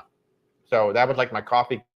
And we were still living in Atlanta at the time, and I thought for sure the drug dogs were going to nail me at the airport because I had so much coffee. I had 8 or 10 pounds of coffee that I brought back with me on that cruise. That was fabulous. Fabulous. Belly, you put in a lottery for an upgrade on a balcony on Princess Cruise. Do you think we would possibly get it? So here's the thing about process. Just because, thank you, Norma. I really appreciate the kind words. I really, really do. That's right, Jen, you were on the Panama Canal cruise. So Jen was with us. She's over on the YouTube side. And Jen took that ridiculously hot excursion all the way through to the Pacific. And that was amazing. A little sidebar, I'll get back to the lottery in a second, but a little sidebar. If you go into the Panama Canal and you're going to do a partial trip, that is, you're going to go into Gatun Lake, the ship's going to go right back out. Look for the boat excursion that goes all the way to the Pacific coast. We did that, and Jen was on the boat, and it was like 250 degrees. It was really hot that day. But what was really cool about doing the whole canal on a small boat is that when you pulled up to the lock, the walls were like 10 feet over your head or 20 feet over your head, and we had to wait for another ship. What a neat way to go through the Panama Canal, going through a small boat. And then when we got all the way to the Pacific, we went under the bridge, and then they had a bus bring us all the way back to the ship. In the Panama Canal, look for the excursion that literally takes you the rest of the way Well, if you're just doing a partial. Full transit. Yeah. But okay, back to the lottery. So the way that the bidding process works, just because they let you bid for balconies and let you bid for suites and let you bid for cabins doesn't mean they're actually available. What they're hoping is that the people who are already in balconies and already in suites are going to upgrade, which is going to make that cabin available. Now, whether you're going to get it or not just depends on how much you bid and whether the cabins are available. That's all it comes down to. We always remind our clients that if you are going to do the bidding process, that if they accept your bid, you are going to be immediately moved. You have no say in your cabin. You can't change your cabin, and your old cabin is gone instantly. So make sure you really want to do this, because there are certain cabins that are not going to sell on a ship. There's a reason why a lot of seafarers are not going to buy these cabins. They're under the pool. They're above the theater. They're next to the nightclub. They're right next to the kitchen, or whatever it is, basically noisy areas. There's noisy areas on the ship that we don't want to buy. We'd rather not go on the cruise than get that cabin. And so very often, if there's cabins still available, they're going to be the ones in the lesser desirable areas. So we always remind our clients, we picked the cabin location for a reason. We made sure that you're in a quiet spot, that you're in a good spot, whatever it is. So just know that is a real roll of the dice, and it works out sometimes. Yeah, it works out sometimes, and other times it doesn't work out. At a higher category, but where you ended up is not the best place on the ship. Sometimes a lot of people like midship because there's less movement there, and sometimes those higher categories might be forward or back. Yeah. They might be like a balcony, but they might be a higher category of balcony, and you might not consider upgrade. The cruise line does. Well, for whatever reason, Virgin Voyages put some of their brilliant suites right underneath the gym. I would never want to be in those suites. Yeah, they're a suite. They come with a bar. They come with all their stuff. But, you might have people slamming down weights on your head at 6 a.m. I'd rather not have that. Excursion ideas for Aruba. We were there once, maybe twice. I think twice. One time it was such a short stop, we didn't even get off off the ship. It was like a 3 or 4 hour stop. We didn't even and the other time, I think we just kind of wandered around because we didn't really have plans. We didn't really do anything. Of course, anytime you get down that deep, snorkeling is always an option. If you dive, diving is always an option. I seem to recall that there was horseback riding in Aruba as well. So we don't have any specific excursions. Kind of like dune buggy or off-road things there too. Probably, like most of the Caribbean has that. Yeah. Yeah. So, sorry, that's about as good as I can give you. User 321, do you think that status with a cruise line can affect your placement for a guaranteed cabin? I really don't know how those guaranteed cabins. I hate the guaranteed cabins. I'll be very honest with you. I do not like booking clients on them. I mean, you've seen what has happened on Royal Caribbean, where, oops, we oversold the cruise. I really don't understand how that happened because they control the inventory, and the people who are going to be bumped off the ship are going to be the guaranteed cabin. So I would think that would come into play, but I don't know definitively whether that does come into play. So someone did a Segway tour in Aruba. They said, "Oh, look at that! A Segway tour. Very cool. Thank you for chiming in, Melissa. Really appreciate the input. Love it. Can you remove yourself from a lottery? I think you can. I think you can go in and remove your bid, but you'd have to go into your bid and see if it'll allow you to retract it. Just go back into that same system and see if it'll allow you to retract it. I don't know. We've never done the bidding process. And Princess is fairly new to the bidding. They are. I'm really, we've never done bidding. So Aaron's saying when he hits the California lottery, he'll do a 2-month sailing on Utopia. That's all I'm gonna say. I love the thought, Aaron, but you're gonna be bored out of your skull doing literally you're just gonna be doing Nassau. twice a week, all week. That's going to get boring. I'm sorry. Do it on the Wonder. Sail 2 months on the Wonder and just do, you could do Utopia, Wonder, something like that. But I love the thought, man. That's awesome. Macrina saying that they had a Carnival upgrade offer from a standard balcony to an extended balcony forward, not too windy. Waited 5 days and an extended midship opened up, took that upgrade, better choice. There you go. So yeah, so sometimes, you just have to see how it goes. Now that sounds like you may have gotten an upgrade offer, maybe not necessarily a bidding process. They do that as well sometimes, depending on your level as well. Yeah. Yeah, I remember we got some upgrade offers from our extended balcony, but we decided to stay where we were so we could all be together in a row. Mm-hmm. We did. Becky's asking how do you set up an appointment with us? Well, that's easy. I'm going to hold that up. where'swaltertravel.com is the website. Just contact us to set up an appointment. Or if you're on TikTok, just click the logo. And in my link tree, the very first link is contact us. Again, that'll take you right to the contact us page. And if you're on YouTube, just go to the description down there and click the link to contact us. But basically, Where's Walter Travel? And then click contact us. It's going to take you right to my calendar. Set up a time that's convenient for you, and we'll hop on a call or a video chat, whichever works best for you. So thank you so much for asking. Appreciate it. Hi, Megan. How are you? Happy Sunday. John saying it took a week to pick a Magic Carpet Sky Suite on the Celebrity Apex to worry about the noise. Most of them are also connecting cabins with weird shared vestibules. Yeah, I've seen about that. I have not looked at that, but yeah. You step into the vestibule and then it is very interesting how they've set some of that stuff up. That's another time where Cruise Critic really comes in handy because you can go into the celebrity forum and you can ask other people who've been on that ship what they think of these cabins. And staying in that specific, cabin or cabin categories and things like that. So yeah, we love Cruise Critic. If you like the advice we're giving and all the information we're giving, definitely be on cruisecritic.com as well. And you do have to take some things with a grain of salt because a lot of people go in there with an axe to grind. Yeah, exactly. But there is information to be had if you need it. Thank you. What is the deal with all people receiving free gambling cruises? Was he recently on a Howell? I assume maybe you meant Hawaii. So user 3 on Carnival is very big on that. Princess is pretty big on that. Those are the two that I've been running into a lot. So yeah, I have one client who had a $100 cabin on a 15-day Hawaii through Princess, or maybe it's $200 to go to Hawaii for 15 days on Princess through the casino offer. You do gambling. Now, I used to work for one of the largest casinos in the world up in Connecticut, Foxwoods Resort Casino. I've seen the casino industry from the inside. I did all the training material for them. I set up their entire video media department. So I know how the casinos work from the inside out, and I know that the ships have some of the worst. So I don't gamble on the ships at all. But if you do gamble off ships either. So yeah.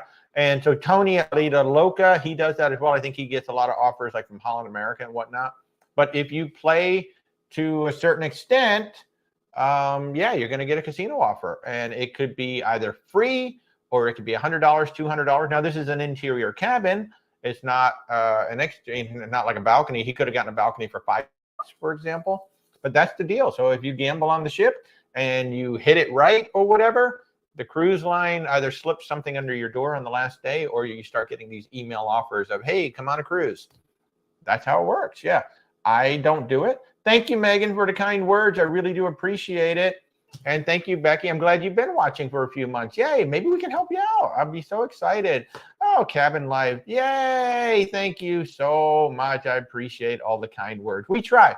I think that's one of the biggest things that we try to do is, I had a previous career for over 30 years in television and film production. I also had my own creative agency for 20 years.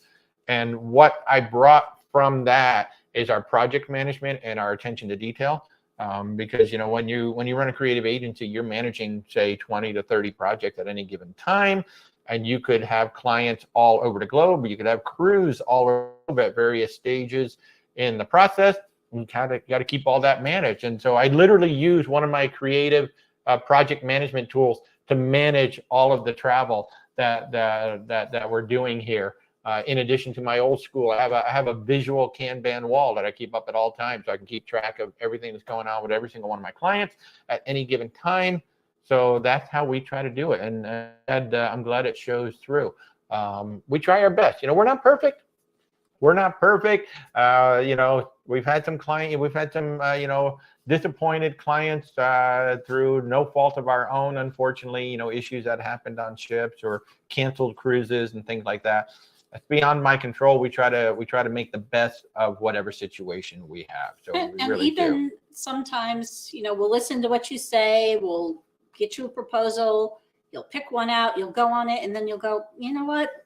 Now that I've done this isn't what I wanted. So yeah, we will listen to your feedback about what you liked and didn't like, and for the next time, we'll try and get you what you want. Like, I'm going to be very interested to talk to Scott after his Margaritaville at Sea cruise, which I'm not going to book for him. He wanted to transfer it to me. I'm not even set up to book with Margaritaville at Sea because I won't book anybody on that cruise. The only cruise line I will not book anybody on. So if you want to go on Margaritaville at Sea, I will gladly give you the phone number and all the information on how to book on them, but I'm not going to book you on that because I would rather book you on something else that I think is going to give you better value.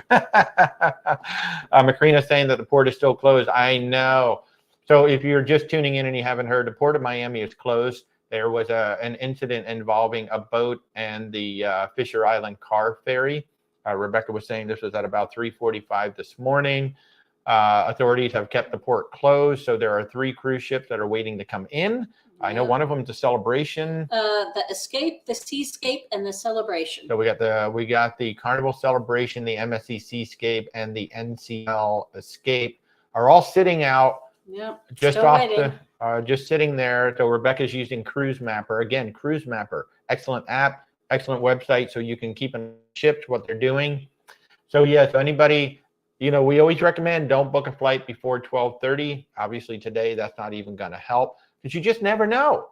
I mean, this is just a crazy situation. Who would have thunk that 2 boats running into each other would shut down the port? Now this was at 3:45 this morning. It's now 12:10 here on the East Coast. So that's going on, 8 hours now that the port has been closed, and never would have imagined that. So what that tells me is there must be something that they're concerned about with the channel if they're keeping the ships out there, because they should have been able to allow the cruise ships in by now, but there may still be a search and rescue going on for people and or things that came off the ferry. So Marie, would insurance assist in that situation? Yeah, absolutely would. This is exactly what travel insurance is for. This is a trip interruption, basically, is what this is. They're not able to make it to their flight by no fault of their own. The ship is unable to come into port. This is a travel insurance claim. So now you will have to make the payment. You're going to have to pay for the new flight, for the new whatever, but then you make a claim to get your money back. But yeah, this is you're absolutely correct, Marie 60. This is a travel insurance. It's exactly why we recommend. See, you don't need travel insurance until you need it. Well, guess what? There are 3 ships full of people there who might be, hopefully they have travel insurance. Hopefully they can get on a later flight. If there are people who book 10 a.m. flights because they're like, oh, ship's going to be in at 7. I'm going to be off the ship, and I go. That will work 90% of the time. Yeah, but then you get this. I mean, who would have thunk? Who would have thought? Yeah, this is very unusual. Yeah, this is very strange. And like I said, there has to be concern about the channel that they're not bringing the ships in. So it will be interesting to see, like if we go to 1 o'clock and they're not in, whether the ships will go to Fort Lauderdale. I don't know how many ships are in Fort Lauderdale right now, but at some point they may have to divert them over to Fort Lauderdale, and then everybody's going to have to get their way back to Miami, because at some point they're going to have to do something.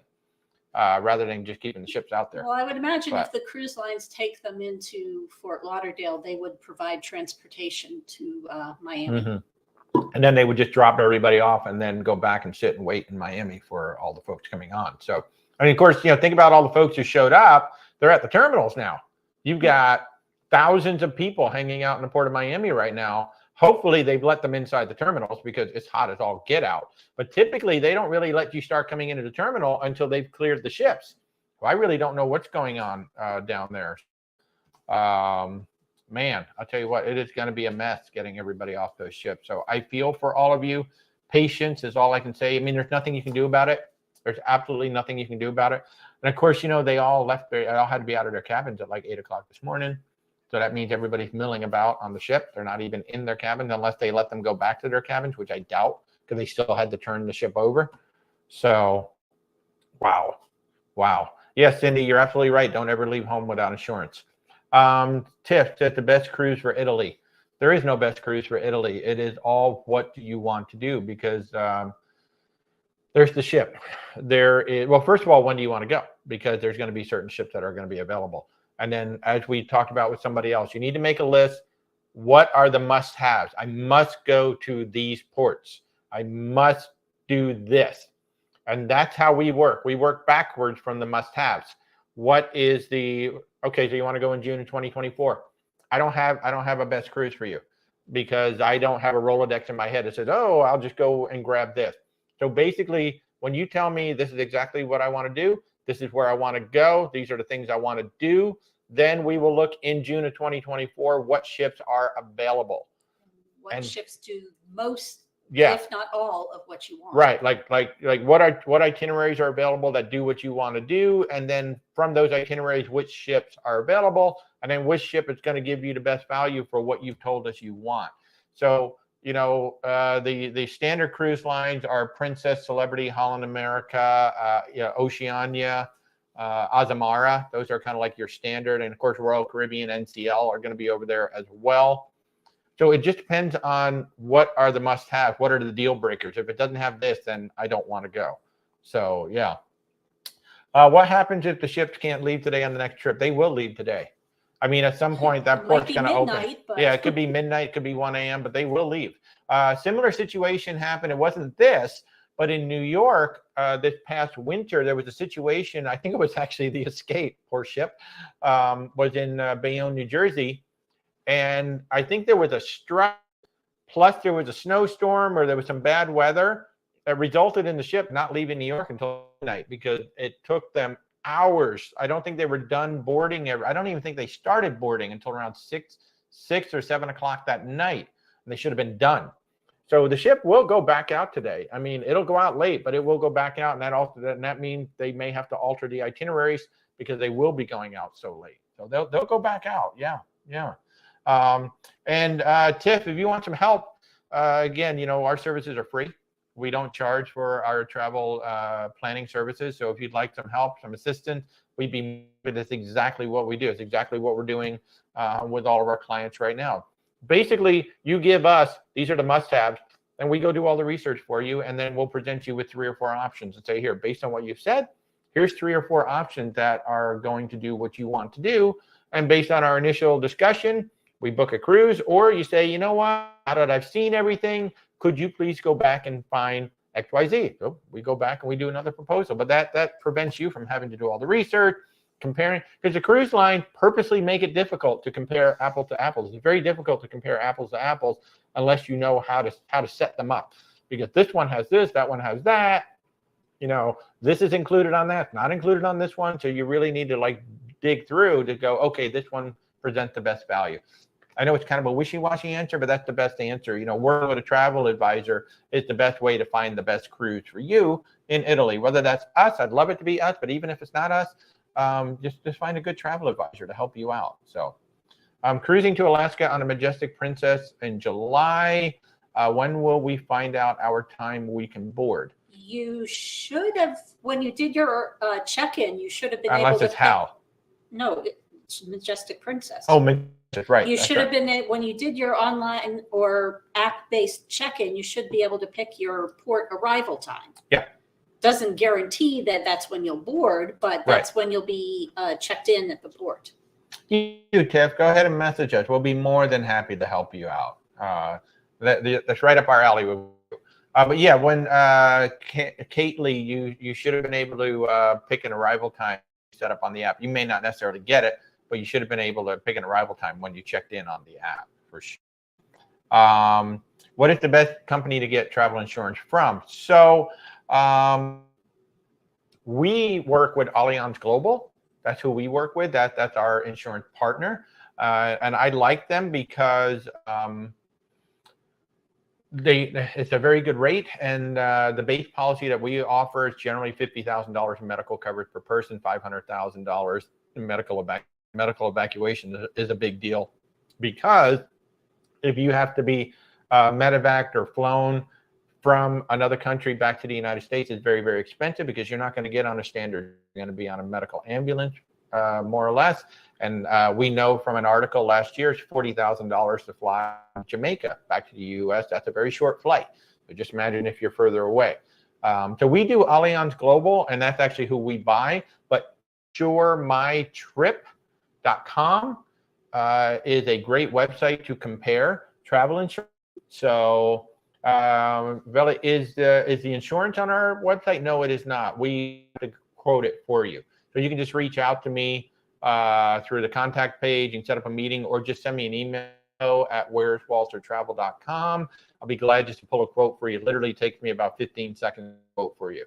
So no, we don't sell it directly through the website. You have to go through us to get the price.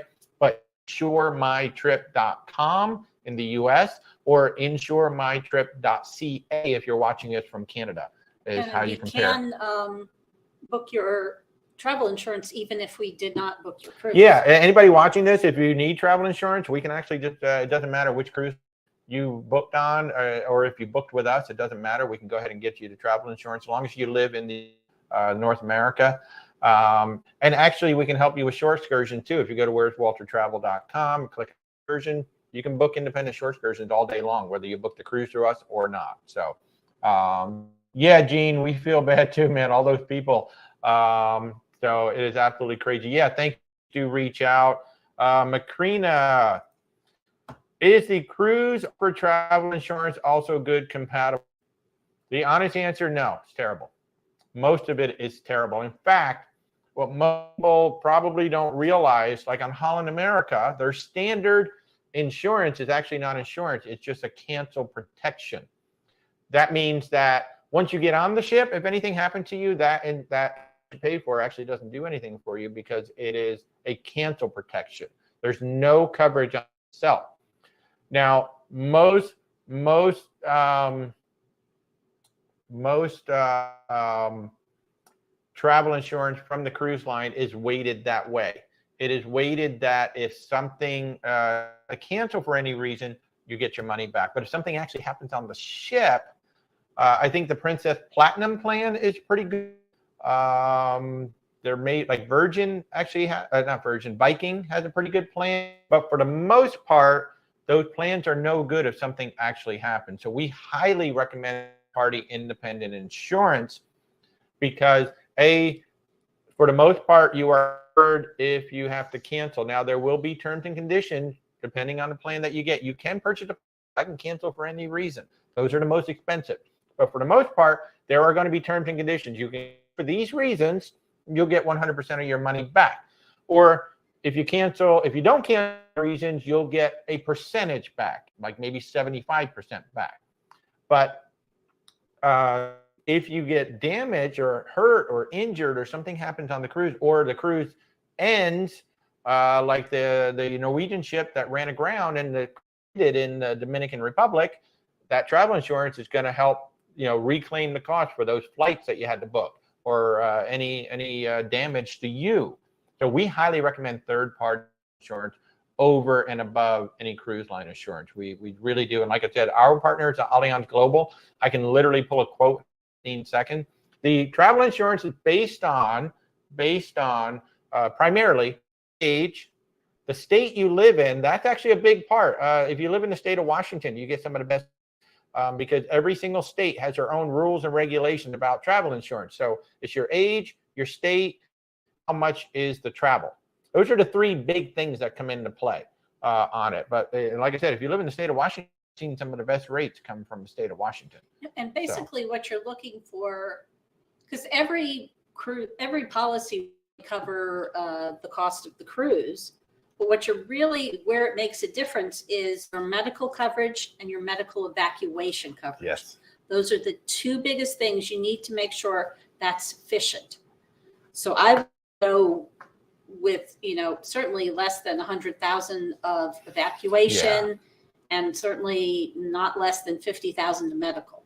Yeah. Preferably more on both, but minimum. We so can, just look at your policy. Yeah, we can go up to $1 million in evacuation, and I think 100,000 in medical on the coverages that we offer. Valley Girl, you booked your Alaska through AAA and you got the insurance them at that good coverage. Well, AAA has good and bad coverage. It just depends on, did you get the right coverage for your needs? I don't know what your terms are. Look at the policy. Yeah. And then like Macrina, I said, the two big things to look at are the medical coverage and the medical coverage. Those are the two big things. And Macrina's got a good follow-up. Somebody asked if they already purchased a Carnival insurance policy, can or should they get a second insurance because they can't cancel the insurance already purchased? Now, there's two good points there. One, insurance is non-refundable. Generally, like with Allianz, I think you've got 7 days to cancel. So you can cancel within 7 days, but after those 7 days, non-refundable, that's it. And it's the same with the cruise lines too. It even be that 7-day window. I think it's a non-refundable right from the moment you purchase it. Now, can a second policy? Absolutely you can. And if you only have a Carnival policy, I would consider, I actually have a client who had the Royal Caribbean policy. And when I explained everything, because he transferred the cruise to me, he's like, you know what? Tell me how much is that other policy? To him, he's like, that's less than we paid for the Royal Caribbean. I'm like, well, it works out. Sometimes the third-party insurance is less. Sometimes it costs more. But that level of coverage is almost always more than what the cruise line offers. So yes, you can get a second policy. You absolutely get a second policy. Cindy said John Heald, who is the brand ambassador for Carnival, is asking people not to go. I'm sure it's way too late for that because a lot of people are expecting to be there at 11. Hope cruise line did send notifications to everybody, but then again, you got people who are being kicked out of their hotels at 11. 10 o'clock. So you're in a no-win situation in Miami right now. I really feel everybody down there in Miami. If you're on the ship, please have a lot of patience. If you're waiting around in a terminal, please. Somebody died, or multiple people may have died. So obviously a situation there may be body recoveries in process right now. And if there are bodies in the water, those ships are not going anywhere until they know they've got everybody out of it. So either there's an issue with the channel that they're checking, could very well still be bodies in the water that they're trying to recover. Or both. Yeah. So best time of year to weather-wise for cruising to Hawaii. I don't know if there's necessarily even a good or bad. Is there? As I understand it, the temperature doesn't vary a whole lot, but there is a rainy season and an as rainy season. And according to this site, it says between March and September is the lowest amount of rain. March to September is the amount of rain. But really, I mean, you can probably go pretty much any time of the year. Yeah. When Steph went, that was April. April. Yeah, it was April, May. Yeah, she went. So, so my answer is anytime at all, but the weather maps say what, March to September? March to September. March to September has the least amount of rain. Yeah. Cabin life, can they add another night to a hotel room and turn that into insurance? I suppose they could, but I mean, you're going to pay for another night of hotel just to wait on a ship. Well, I would just hang out in the lobby area, I suppose. Yeah. That's probably and I don't what I would know do. if that claim would be approved or not. Yeah, I don't know because they're still going to get to the ship today at some point. It's going to be late. It's the people on the ship right now who are missing their flights that the insurance is really going to work for right now. So So Macrina, 3:30 a.m. ferry to from Fisher Island. I don't know how many cars. Miami is a hopping town. Miami, they say New York is a city that never sleeps. Miami doesn't sleep based on our time down there and all the noise that we hear during the day. Now, folks, we have been going for almost 2 hours. So we're going to have to wrap this up. I'm going to remind everybody that on Thursday night, this coming Thursday night, if you want to know about Disney Cruise Lines, you're interested in Disney Cruise Lines, what is it about Disney Cruise Line that makes them so special? I am going to have DL Duo on YouTube at 8:30 p.m. Eastern time. We're going to be on for an hour, only on the YouTube channel, not on TikTok. You will have to YouTube, Where's Walter Travel. We will be on from 8:30 p.m. until 9:30 p.m. Eastern time. So come on over there and join us. And then, of course, next Sunday morning, we'll be right back here with this. I'm so glad that the simulcast is working out. I'm glad y'all are having a good time on YouTube and over on TikTok. I really enjoy bringing the two groups together. But Thursday night, 8:30 p.m. on YouTube only. DCL Duo. We're going to be talking things Disney. Disney is an amazing cruise line. They have some of the best food, some of the best service, stunning ships, absolutely stunning ships, great entertainment, and of course, all the Disney characters are on the ships as well. So tune in Thursday night, and if there's anything that we can do to help you guys with your travels, again, our services are free. Your memories are priceless. I am Walter, my wife Rebecca. We are Where's Walter Travel. When you're working with Where's Walter Travel, you're working with the two of us. And when we set up an appointment, I'm going to be the one that's going to call you, because Rebecca doesn't like to be on video chats. Called. You think she doesn't like to be on this? She doesn't like to be on the chats either. But she does a lot of the research here. So when you're dealing with Where's Walter Travel, you're dealing with a small company, small business, Rebecca and I, but we are part of a huge consortium, and that's what allows us to bring so much value to you guys. We have thousands of group cruises and group adventures to share with you all. So everybody on TikTok, thank you so very much for taking time out of your Sunday to come join us, and certainly over on YouTube. Thank you so much, everybody, for joining us over on YouTube. So over on YouTube, I'm going to say you guys have a great day. We'll see you guys on